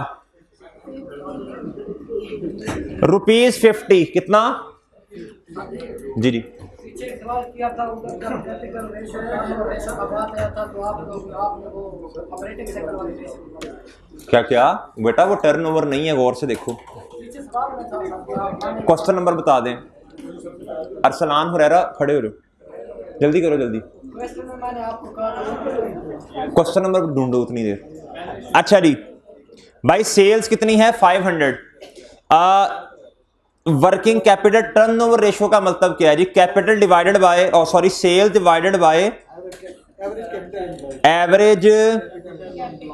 एवरेज कैपिटल। तो सवाल में दिया ही नहीं हुआ, तो सेल्स कितनी दी है, डिवाइडेड बाय जी, टाइम्स में क्या आएगी, 10 टाइम्स आ जाएगी, सॉरी टाइम्स में आएगी 10 जी। जवाब क्या आया, 10 टाइम्स, ठीक है जी। क्वेश्चन नंबर 23 कहता जी, ख्याल रखने वाली pharmacy has a current ratio equal to 1.6। 1.6 का मतलब बताएं, current assets are higher than कितना, 1.6 टाइम्स देन, यानी अगर मैं अमाउंट में पूछूं तो मैं 160 रख सकता हूं इसे, और लायबिलिटीज को 100 कर सकता हूं मैं। क्विक रेशो कितनी है, 1/, इसका मतलब बता दीजिएगा। यानी भैया ये क्या हो रहा है चेयर पे भाई, चले ये कुछ जादू है, चलें चलें चलें चलें भाई चलें जी। Current sorry quick ratio, quick ratio का मतलब है करंट एसेट में से इन्वेंट्री माइनस कर दी जाए तो अमाउंट में बताइएगा 120 आ जाएगा, और भाई लायबिलिटीज 100 ही होंगी। कहता था company has ₹200 million in sales जी, सेल्स में कितना है 200 मिलियन, करंट लायबिलिटी है 10 मिलियन, कोई मसला नहीं। कहता what is the value of companies current assets. इधर देखना भाई, बात सुनना, इधर बात वजह से सुननी है जरा। कहता जी लायबिलिटीज कितनी है, 10 मिलियन। लायबिलिटी कितनी है, 10 मिलियन। अच्छा ये तो बहुत आसानी से निकल सकती है, इधर देखें। और भाई 1.6 क्या है, कहता जी करंट एसेट्स जो हैं वो 1.6 टाइम्स क्या हैं, ज्यादा। कहता what is the value of companies current assets. तो यार ये तो बड़ा सिंपल है, तो 10 को मल्टीप्लाई 1.6 से कर दें, आपके पास क्या आ जाएगा, आपके करंट एसेट आ जाएगा, क्या आ जाएगा, एलिमिनेटर। वो पीछे जाके खड़े हो, जल्दी करो, वो चलो जल्दी करो, जल्दी चलो जल्दी। अरसलान खड़ा हो, जल्दी कर, जल्दी करो, जल्दी जल्दी करो, शाबाश। हुरैरा तुम तो अब क्लास से बाहर जाओगे और कल भी नहीं बैठोगे जब तक क्लासेस चल रही हैं, ये आखिरी वार्निंग अब तुम्हारी है, मैं सबके सामने कह रहा हूँ, ये आपकी आखिरी वार्निंग है हुरैरा। अब जब तक क्लासेस चल रही हैं, अब आपने कोई भी हरकत की क्लास में नहीं बैठोगे अब आप जी। अच्छा जी भाई, लाड़ प्यार का ये मतलब नहीं होता कि आप वापस से बाहर हो जाएं, 3 दफा कह चुका हूं मैं तुम्हें। अच्छा भाई इधर आए, करंट एसेट्स कितने हैं इस क्वेश्चन में, 16 मिलियन। कैसे पता चला भाई, वो 1.6 टाइम्स ज्यादा है किससे, लायबिलिटी से जी, 16 मिलियन जी। इधर आ जाए जी, liquid ratio is also known as, भाई खड़े होना है सीधा, अगर नहीं हो सकते तो आप जा सकते हैं क्लास से जी। Liquid ratio is also known as, बताएं भाई। कहता जी इसको लिक्विड रेशो को क्या कहते हैं, बोले। कहता जी इसको आप एसिड टेस्ट रेशो भी कहते हैं, और इसे जी, इसके दो नाम होंगे जी, क्विक और एसिड। हाँ जी इसमें दो आती है सर। जी, दो। यस ठीक है जी, यही है। 21 कहता है which ratio is considered as a safe margin. अब बात सुनना, सेफ मार्जिन का मतलब है जी क्विक रेशो की बात नहीं कर रहा, करंट की कर रहा है। ये तो क्विक रेशो तो असल में एक होता है जी कि आपने किनारे पे खड़े हैं, और क्विक रेशो तो बिल्कुल अल्टीमेटम होता है कि कंपनी जो है ना डूबने के नजदीक ही है तकरीबन। सही है, तो ये आपको क्या करती है, करंट रेशो क्या बताती है कि यार इससे अब कम ना हो। सही है, यानी 1 से 2 से कम ना हो तो ज्यादा बेहतर है।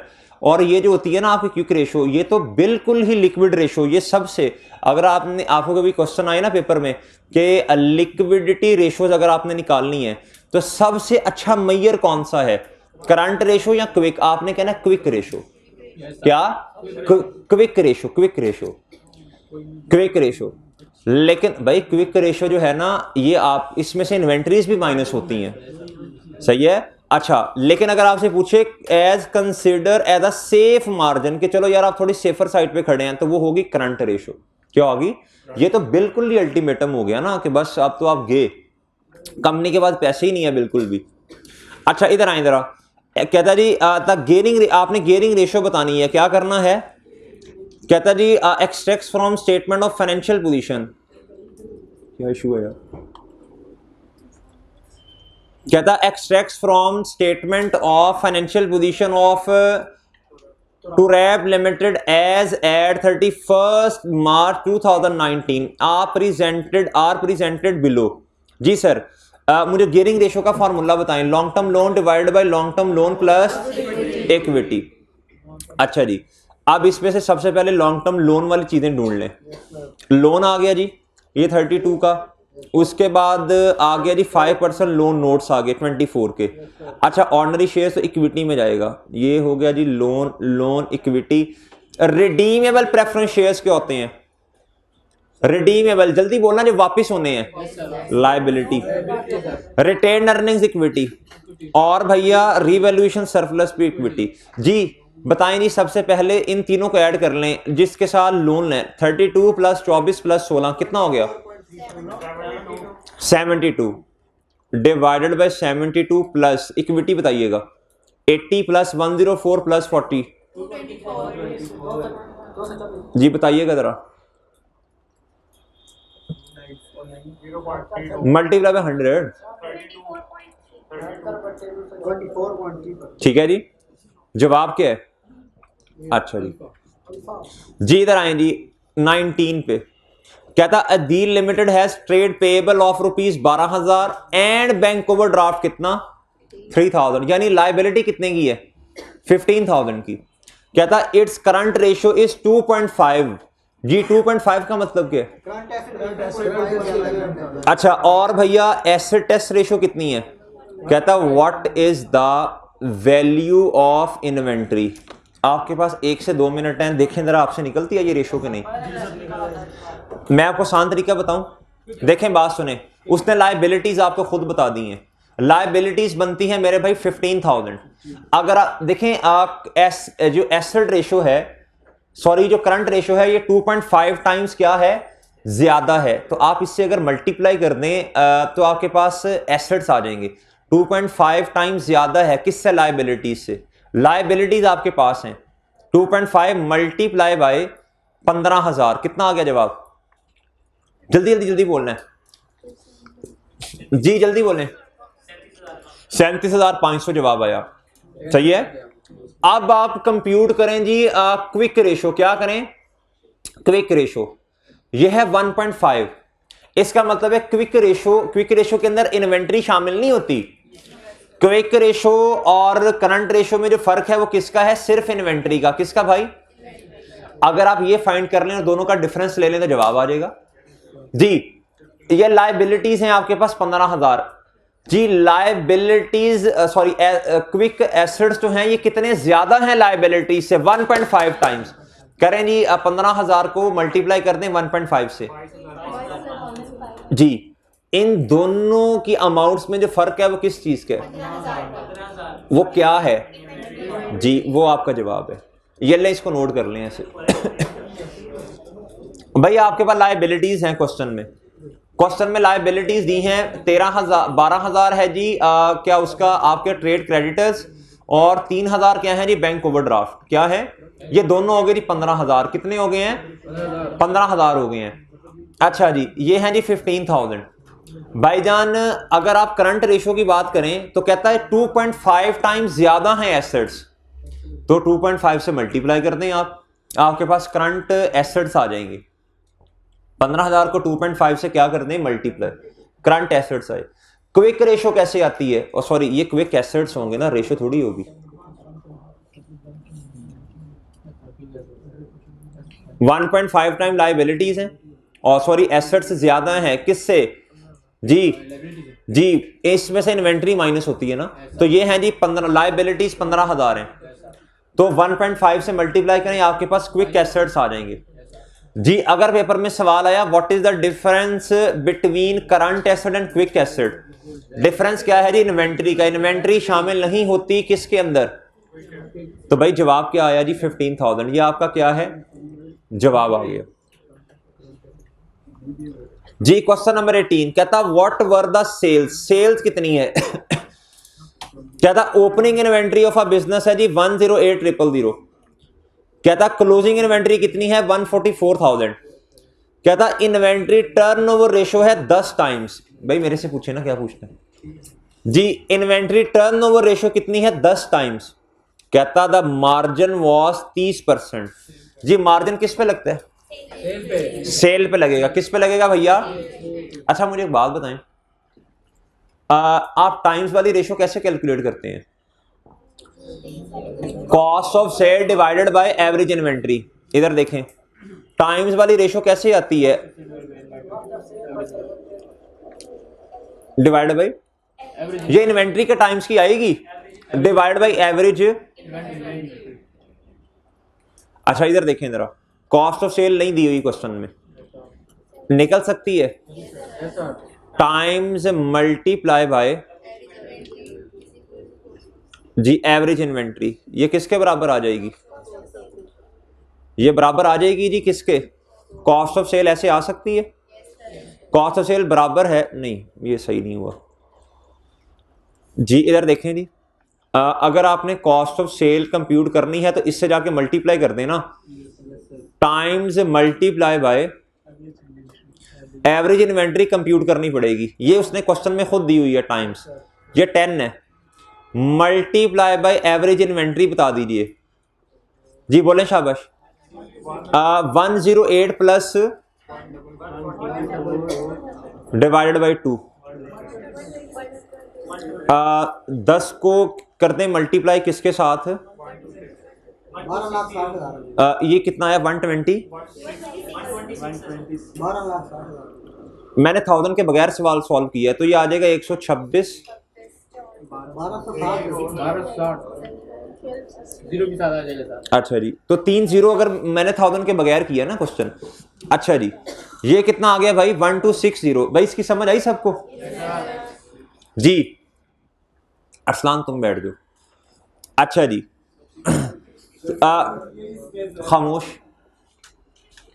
अच्छा जी कहता था ग्रॉस मार्जिन वाज 30%। इधर देखें मेरे पास इस टाइम कौन सी अमाउंट मौजूद है, मैंने सेल्स निकालनी है भाई, मेरे पास कौन सी अमाउंट मौजूद है, जो अमाउंट क्वेश्चन के अंदर हमारे पास हो, मैं उसकी परसेंटेज से अगर डिवाइड कर दूं उसे, कॉस्ट ऑफ सेल की परसेंट, तो मैं मुझे जो रिक्वायर्ड अमाउंट है, रिक्वायर्ड अमाउंट क्या सेल्स है, और रिक्वायर्ड अमाउंट की परसेंटेज से मल्टीप्लाई कर दूं उसकी परसेंटेज से जी, सॉरी सेल्स परसेंटेज आएगा इधर जी। इधर आए जरा, अमाउंट कितनी है भाई,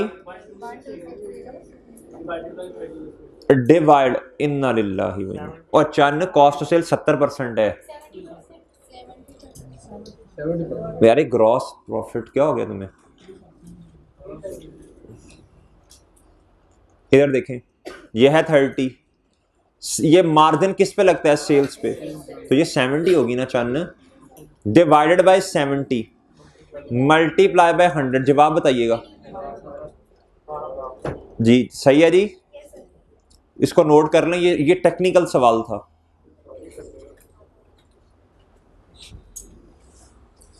रेशियोज में से 2-3 एमसीक्यूज आ जाने हैं।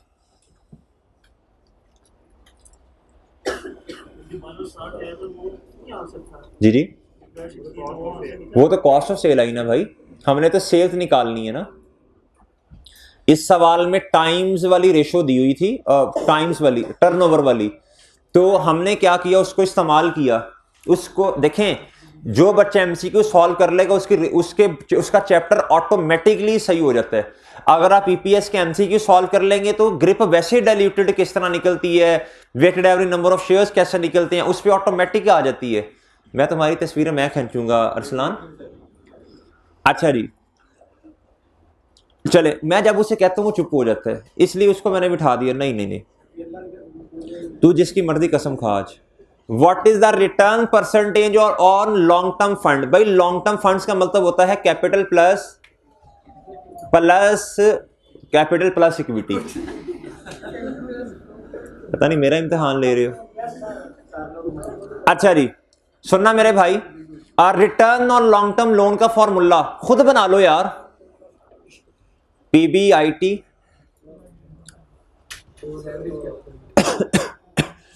डिवाइडेड बाय जी एवरेज। शाबाश भाई, रिटर्न ऑन कैपिटल एम्प्लॉयड का फॉर्मूला याद है?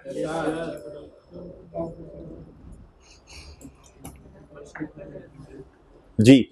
पीबीआईटी कितने है सर? देखें, अदर इनकम या इस तरह की कुछ चीजें दी नहीं है सवाल में, तो ये देखें डिबेंचर का इंटरेस्ट, ये तो नहीं ना माइनस करना हमने, तो 1431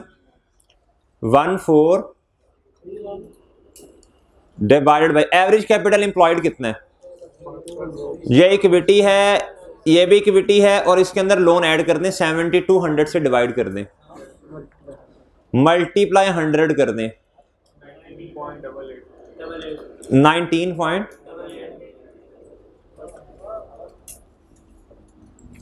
तुम जो मर्जी करो, तुम नीचे से भी कान पकड़ो तो नहीं बिठाना मैंने, शोर ही बहुत करते हो क्लास में। किसका? कोई मसला नहीं। अच्छा जी जी, करो वादा को सर, अब नई शरारतें करूंगा क्लास में, करो वादा। ऊंची आवाज में कोई इधर उधर बात की ना तो मैं चपेड़ों से जुड़ जाना है तुम्हें। को सर मैं बहुत बदतमीजी कर रहा हूँ। को ये तेरा हाल है, तुझे 10 मिनट नहीं तेरे से खड़ा हुआ जा रहा, जगह ही ऐसी है। जी बैठ जाओ, बैठ जा यार, शर्म करो शर्म। चुल्लू पर पानी दूं, उस पानी ने भी दूर हो जाना तुम्हें देख के कि कौन आ गया है। कुछ शर्म करो, शर्म थोड़ी सी।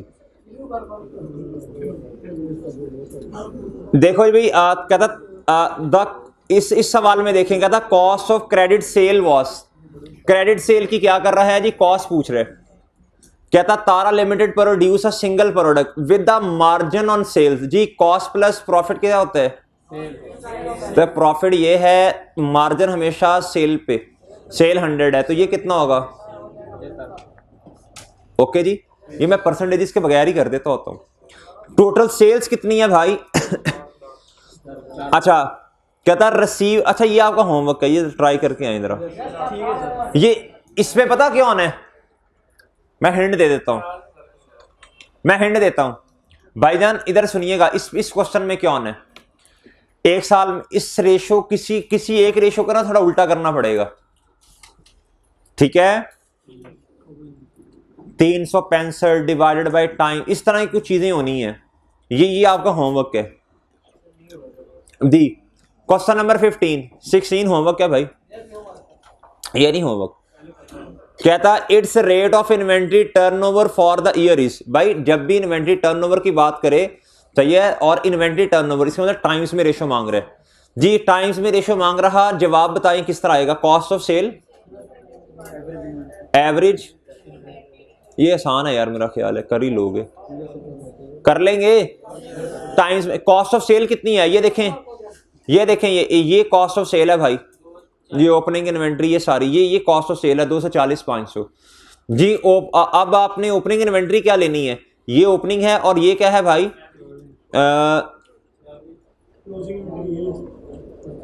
ये क्लोजिंग है ना, ये 60,000 क्लोजिंग है, तो इसकी एवरेज आ जाएगी मेरे ख्याल 50,000 बनेगा।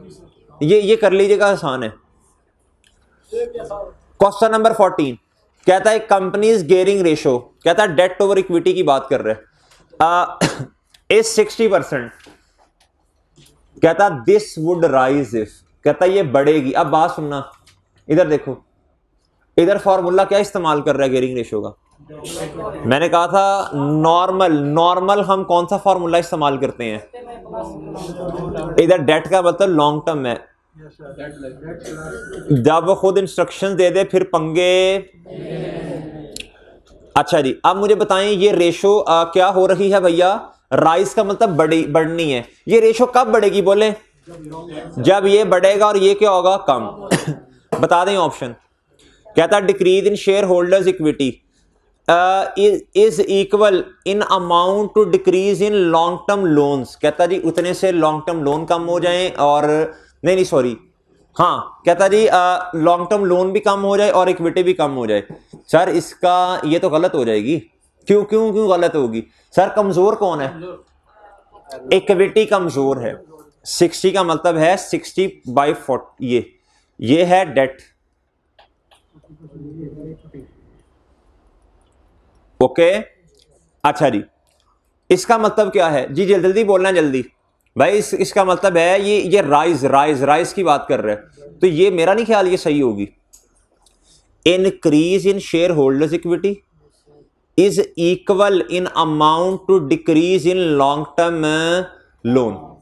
अच्छा, राइज का मतलब है, राइज का मतलब क्या है, और बढ़ जाए, 60% से और क्या हो जाए, बढ़ जाए। तो बताएं जरा, ये फॉर्मूला लगा के देखें जरा क्या होता है इसका जवाब है, ये सही कर लें इसे, ये अपडेटेड है भाई, इसको सही कर लें, मैं देख लेता हूँ अभी पुरानी वाले मेरे को।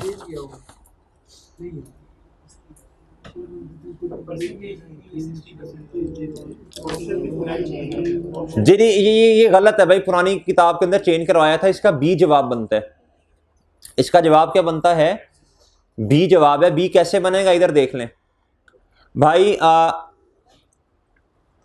डेट है जी 40 और ये कितना है, हाँ जी, इधर फॉर्मूला इस्तेमाल। अच्छा इसको ना मुझे देखने दीजिएगा एक दफा, ये मैं पेंडिंग कर रहा हूँ, ये वाला सवाल, ये क्वेश्चन मैं पेंडिंग कर रहा हूँ, ठीक है भाई जी। पुरानी किताब में क्या है इसका, अब मुझे याद नहीं आ रहा क्यों चेंज करवाया था,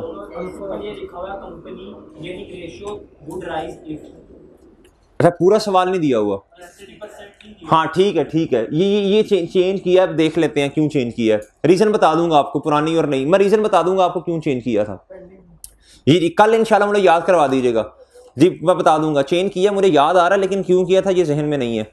अच्छा जी, लिखा होगा मैंने, इतना ही कहता which two of the following are correct, कहता कौन से दो सही हैं, कहता जी Waris limited buys and sells a single product, कहता था following is an extract from its statement of financial position.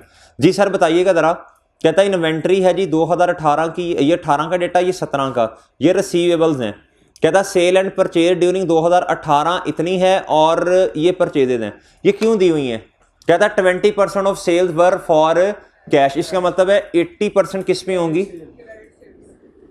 Credit sale. Ji sir जल्दी से बता दें ये क्यों दिए हुए हैं जी, जल्दी दोनों की रेशियोस निकाल लें ना, दोनों की रेशियोस निकाल लें, जल्दी करें, रेशियोस निकाल, नंबर ऑफ डेज निकाल लें ना दोनों के जी। इन्वेंट्री 60 है पिछली दफा और इस दफा 75 है, इन दोनों को क्या करना है जल्दी बताइए, एवरेज ले लेना, इनकी एवरेज ले लें दोनों की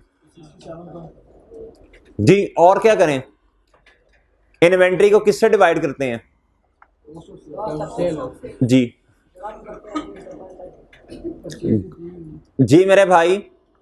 अच्छा एक बात याद रखिएगा, अगर क्वेश्चन में ओपनिंग, इधर तो खैर है, वैसी का आपको नोट लिखवा रहा हूं, लिख ले note, if opening and closing inventory is not given in the question, if opening and closing inventory is not given in the question, फिर अजम्पशन ली जाती है। भाई अजम्पशन क्या ली जाती है कि आप purchases is equal to the cost of sale. Purchases किसके इक्वल हैं भैया? कॉस्ट ऑफ सेल के।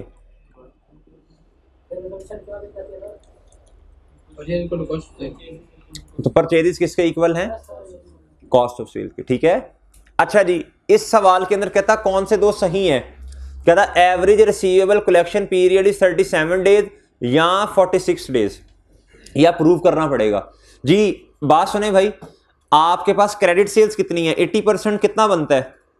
मेरा ख्याल 2,40,000 बनेगा। 2,40,000 को डिवाइड कर दें, इनका एवरेज ले लें दोनों का। 36 + 24 कितना बना? 60। 60 डिवाइडेड बाय 2 कितना बना? 30। 240 divided by 30 multiply by sorry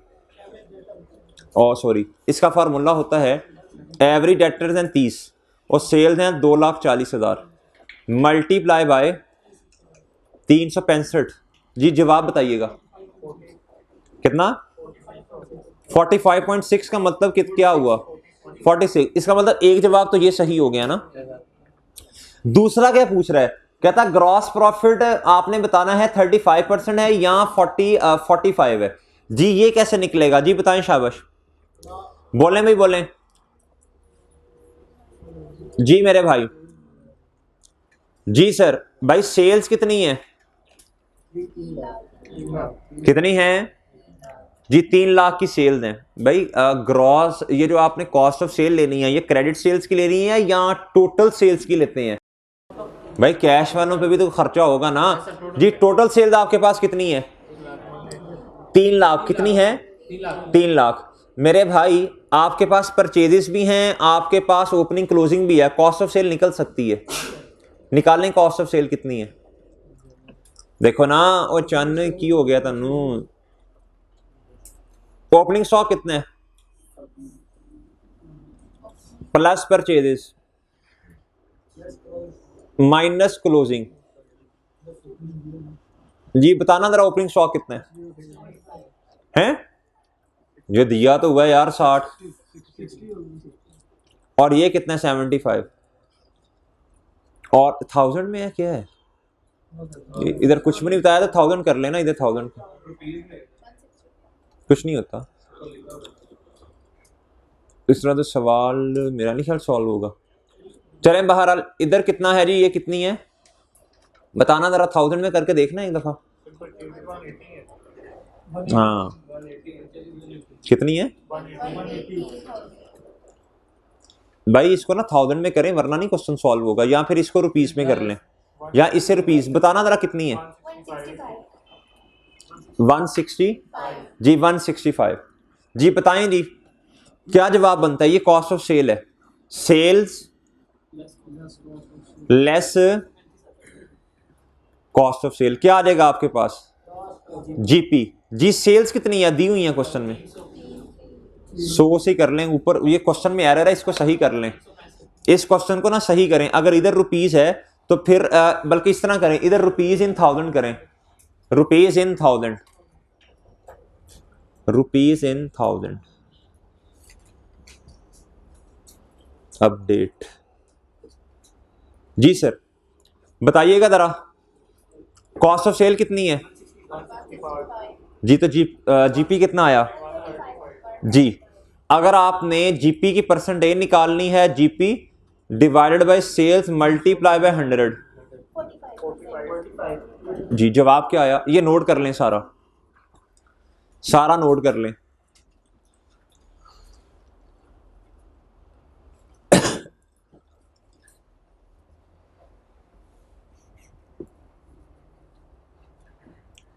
ये 10-15 मिनट में इंशाल्लाह खत्म हो जाएगा।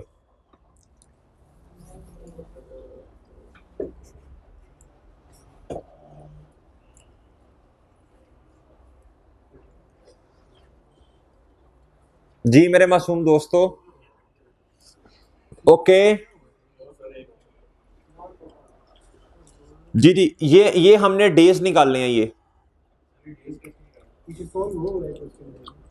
दी 30 आपके पास क्या थे भैया, average debtors 24 plus 36, average debtors आगे 30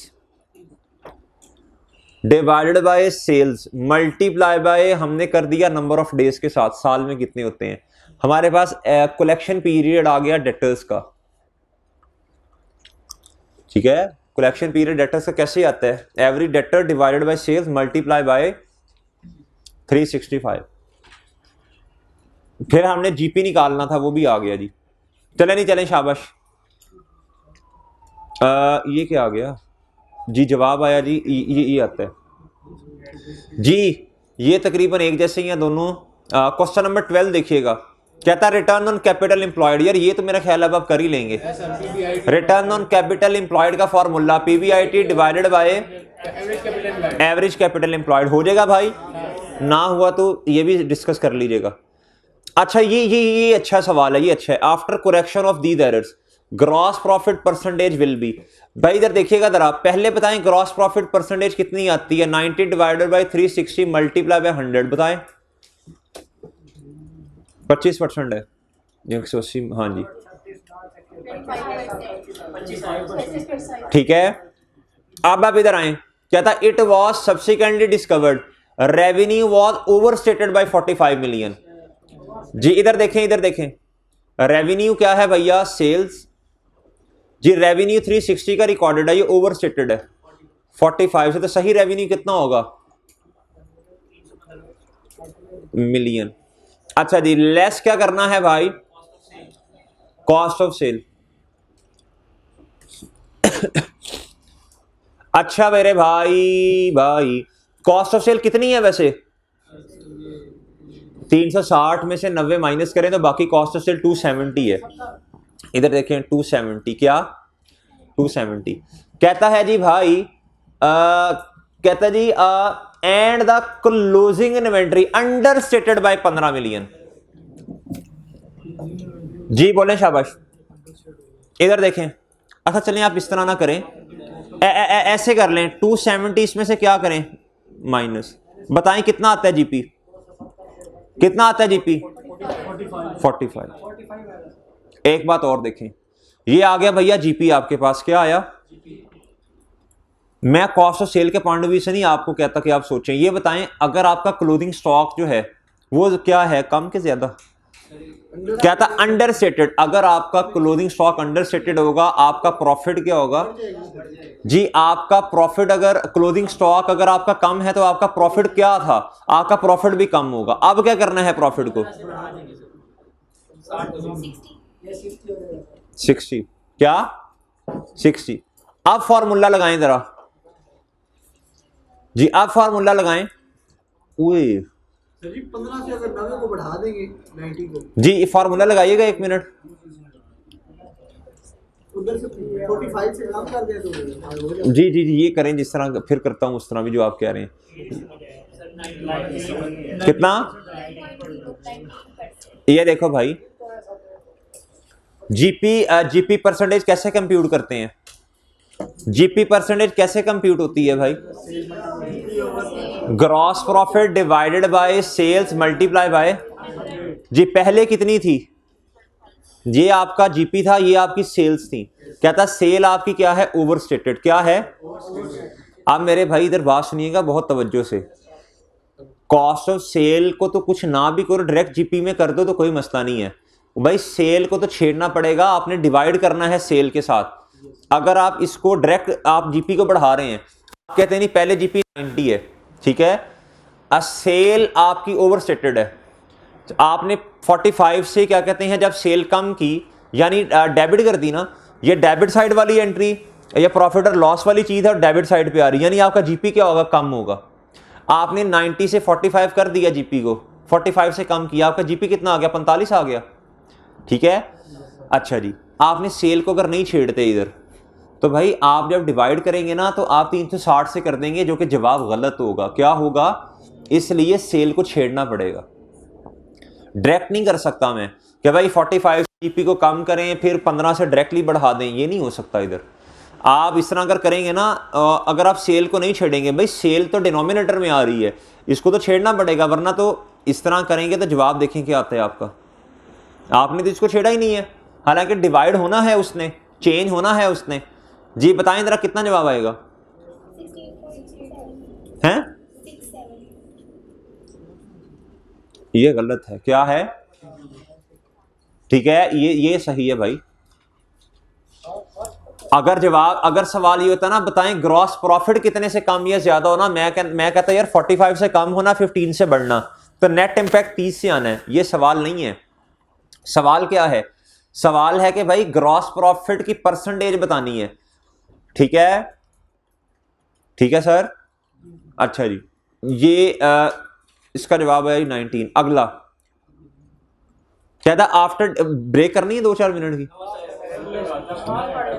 आफ्टर डिक्लेयरिंग अ डिविडेंड, जी इसके बाद इंशाल्लाह फौरन पीआरसी कैंपस में। कहता जी कशान लिमिटेड है the current ratio of 2 and quick asset ratio of 0.8। जी बताएं जरा 2 टाइम्स क्या है? एसेट। और भाई ये जो 1.2 का डिफरेंस है, 120 का डिफरेंस है, इसका मतलब है ना एसेट्स होंगे जी 200 के और लायबिलिटीज कितने की होंगी? ये करंट एसेट हैं और ये क्या है? Current liabilities. अच्छा, क्विक एसेट रेशियो का मतलब ये 0.8 है ना, इसका मतलब है एसेट्स कितने के हैं? Less inventory. हाँ इस तरह का मेरा ख्याल है कि ये किसके साथ रिपीट है? हाँ ये तो बहुत आपको पता चला वैसे। रिपीट विद, या अल्लाह इस तरह के 2-3 और आ जाएं। कहता Haris limited has a positive working capital. जी बहुत अच्छी बात है, वर्किंग कैपिटल का पॉजिटिव होना। कहता what effect will be the payment of a declared payable dividend using cash balance. जी मतलब मुझे एंट्री तो बता दें इसकी। डिविडेंड पेएबल क्या हो जाएगा? डेबिट। और कैश क्या हो जाएगा? ठीक है जी।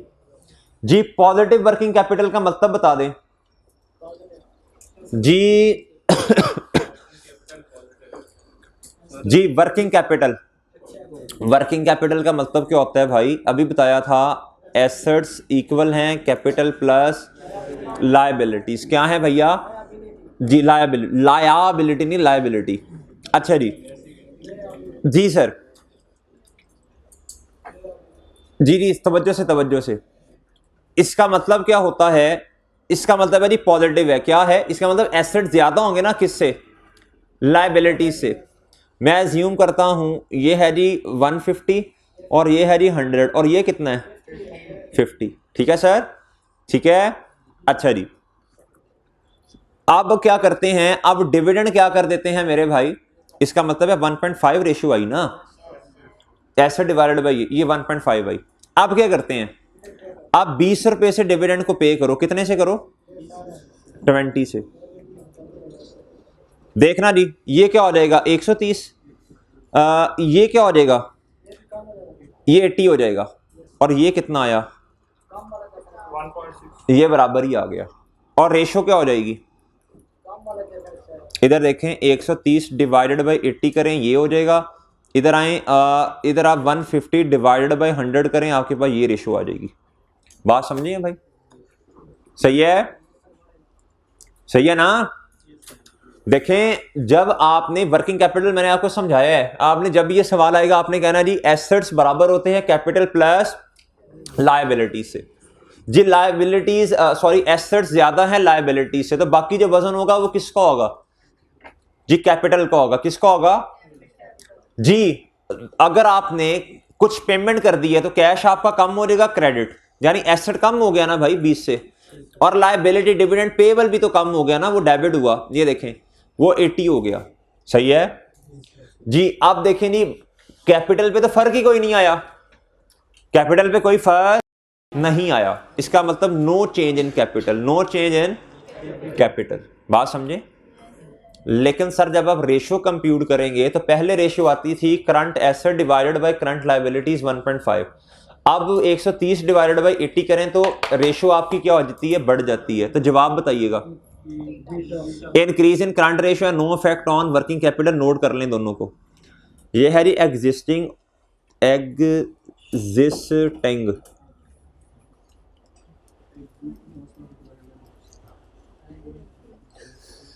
ये अभी तो शायद वो वक्त ना आ जाए कि सुबह 7:30-8 बजे शुरू हो तो रात 9-10 बजे तक क्लास चल रही हो। जी कौन सा दिन है?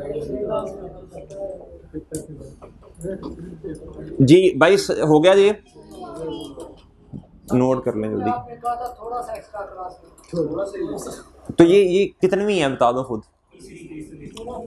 तीसरी। इस वीक में हिम्मत करनी पड़ेगी, मेरा कोई इरादा नहीं था लेकिन अब वो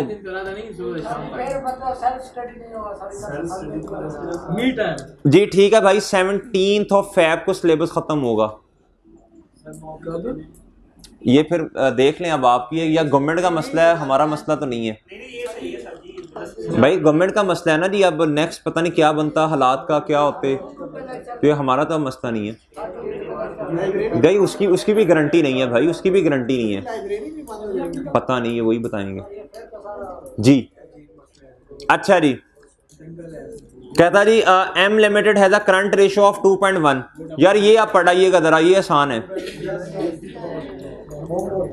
क्वेश्चन नंबर 7 देखिएगा जी। आमिर सेल्स फिश, आमिर साहब क्या बेचते हैं भाई? फिश, मछलियां।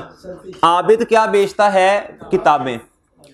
कहता both operates on a 50% markup on cost. इसका मतलब क्या होता है? मार्कअप लगता है भैया किस पे? कॉस्ट पे जी 150। कहता जी the highest gross profit margin of the book seller में बी बिकॉज। कहता अब बात सुनना, कहता जो बुक सेलर है ना, ये तो नॉर्मल बात उसने कर दी। कहता जो बुक सेलर है उसका मार्जिन क्या है? ज्यादा है। अब वजूहात बता रहा है जी किस किस वजह से हो सकता है। कहता there is no more wastage with fish stock than with book stock. भाई अगर तो दोनों का बराबर होगा फिर तो जी, तो लाइक विद लाइक ही कर रहा हूं, अभी तो सवाल ही नहीं पड़ा जी। अच्छा यार सवाल आ गया ना मजदार। कहता there is no more wastage with fish stock and with book stocks. वो लाइक विद लाइक करवाना ही नहीं चाह रहा, वो आपसे पूछना चाह रहा है उसका ज्यादा उसका कम। रीजन क्या होगी? किताबों में मेरा नहीं ख्याल को इतनी वेस्टेज होती है। फिश तो भैया आप पेरिशेबल आइटम होगी ना, ये तो एक किस्म की, इसमें वेस्टेज के ज्यादा चांसेस होते हैं जी। जब बोलने तो देना बुजदार, ठीक है तेरे नंबर अच्छे आ रहे हैं आजकल। अच्छा भाई अगली बात सुने भाई, जिस चीज में वेस्टेज ज्यादा होती है आपकी कॉस्ट ऑफ सेल क्या हो जाती है? बढ़ जाती है। जब कॉस्ट ऑफ सेल बढ़ती है तो भैया ग्रॉस प्रॉफिट क्या हो जाता है? कम हो जाता है। तो इसका जवाब है सॉरी ये इसका जवाब ए बनता है। कैसे? कहता है there is no more wastage. मैं भी कहूँ इसका there is more wastage with fish stock. मैं पहले भी नो पढ़ रहा था, मैं इसका तो लाइक बनता ही नहीं है।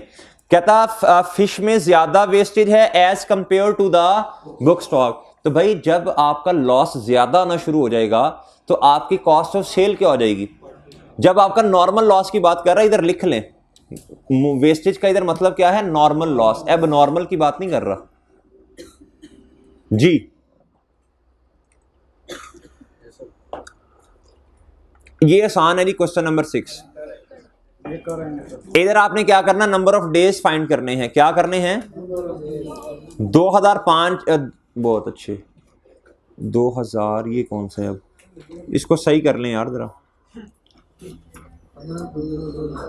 ये 2000 क्या है? 15 है। क्या है? सही कर लें यार इसे, अपडेट ये कर लेंगे भाई। ये भी हो जाएगा इंशाल्लाह। कहता एवरेज रिसीवेबल आपने इन टाइम्स पता करने हैं जी। जी कर लेंगे भाई जी। कैसे कैसे? सेल्स आपको दी हुई हैं ऑफ विच 90,000 है भैया कैश सेल्स। तो जब आपने सेल्स लेनी है जिसको आपने divide, sales divided by average receivable, आपके पास टाइम्स में रेशियो आती है। तो एवरेज रिसीवेबल जब लेने हैं तो कौन सी सेल लेनी है आपने भैया? क्रेडिट सेल किस तरह आएगी? 630 माइनस 90,000, 5 लाख। ठीक है, अब इसको क्या कर लें? 72 प्लस 108 को ऐड करें, 2 से डिवाइड करें, कितना आएगा? कितना? 90। तो टाइम्स बता दें कितना आता है, 6 टाइम्स, ठीक है, ये जवाब है। क्या था, which of the following should be included in acid test और क्विक रेशो। भाई फिनिश गुड की इन्वेंट्री हो, चाहे वो भैया रॉ मटेरियल की हो, चाहे समाई की हो, वो ऐड नहीं होती। ये भी नहीं होगा, ये भी नहीं होगा। लॉन्ग टर्म लोन कहां से आ गए भाई, तो सिर्फ अकाउंट पेएबल ऐड होते हैं। अच्छा जी, क्वेश्चन नंबर 3, ये उम्मीद है आप कर लेंगे, ये आसान है। इसमें ऑपरेटिंग साइकिल के क्या करने हैं, working capital cycle, also knows the operating और कैश साइकिल। ये उस साइकिल के नियरेस्ट डेज फाइंड करवा रहा है, इसमें बताया हुआ है गुजार उसने कि डेज फाइंड करने हैं, ठीक है। तो नंबर ऑफ डेज फाइंड कर लेंगे आप। पहले आप डेटर्स के कीजिएगा, फिर आप इन्वेंट्री के कीजिएगा, फिर आपने क्रेडिटर के करने हैं। क्वेश्चन नंबर 2 कहता Salik has net current liabilities. ये नेट करंट लायबिलिटीज का मतलब बता दे कोई, इधर देखना जी।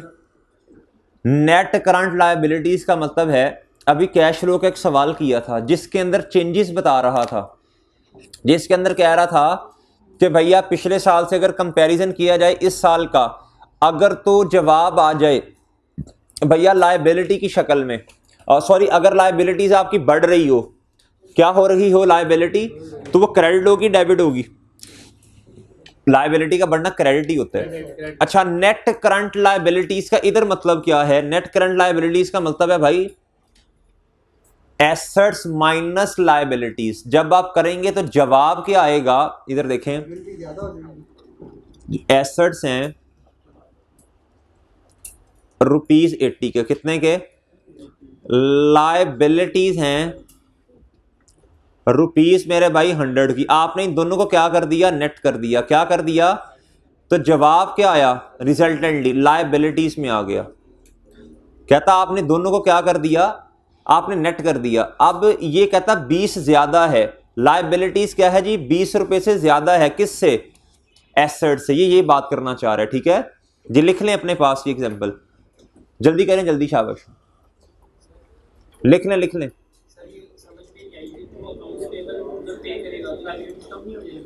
ओए अभी पढ़ाने तो दे यार आके, अभी तो मैंने नेट करंट लायबिलिटी का लफ्ज लिखा है जी।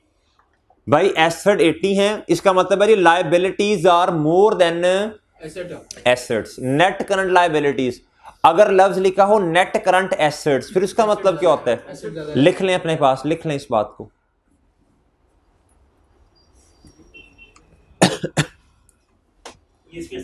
भाई कॉस्ट की क्लास खत्म हुई है आपकी,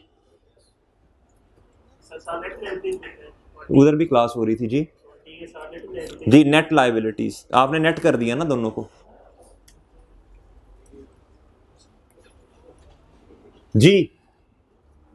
इधर आए जी, कहता he had decided to pay off its account receivable using surplus cash. जी एंट्री बता सकता है कोई, क्रेडिटर, डेबिट और कैश क्या होगा,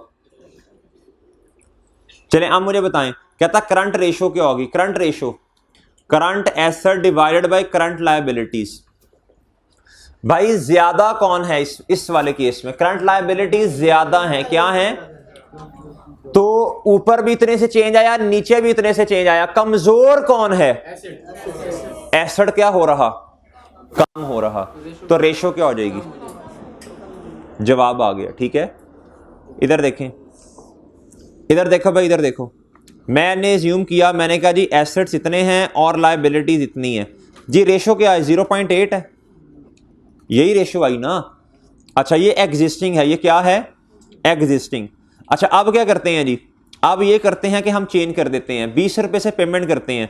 जब 20 से पेमेंट की तो करंट एसेट कितने की होगी, 60 के, और लायबिलिटीज कितने की होगी, 80 की होगी भाई जी। बताएं जवाब किस में आता है, 0.75 जी। रेशो कम होगी ना, मजीद कम होगी, ठीक है।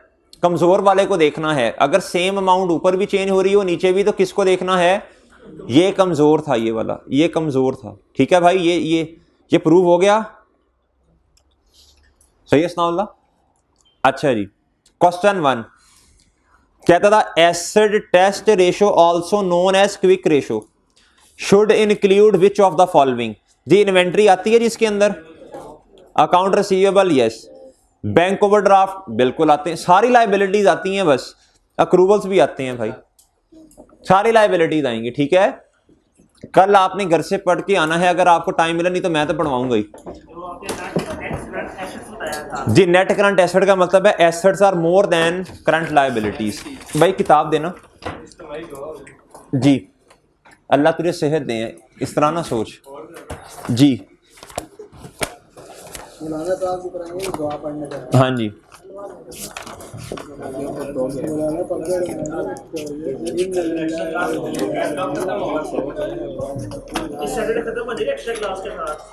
सैटरडे का नहीं मैंने कहा भाई।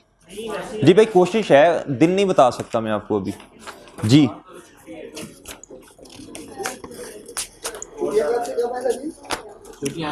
ये लर्निंग ऑब्जेक्टिव 2 जो है ना भाई, इधर लिख लें भाई, लर्निंग ऑब्जेक्टिव 2 पेज नंबर 780, नई किताब का पेज नंबर 780। लर्निंग ऑब्जेक्टिव 2 से लेके ये एंड तक 1.5 सफ़ा बनता है, लिखे नहीं, वेरी वेरी इंपॉर्टेंट। और जिधर विंडो ड्रेसिंग लिखा है इसे तो 4-5 दफ़ा लिखें, very very very very important जी। आप हल्का सा पढ़ के आइएगा, जो बोल्ड किए हुए लफ्ज़ हैं बस इसे पढ़ाइएगा, मैं पढ़वाऊंगा इंशाल्लाह। पेज 780 और 781 नई किताब का, ठीक है। अल्लाह हाफिज़।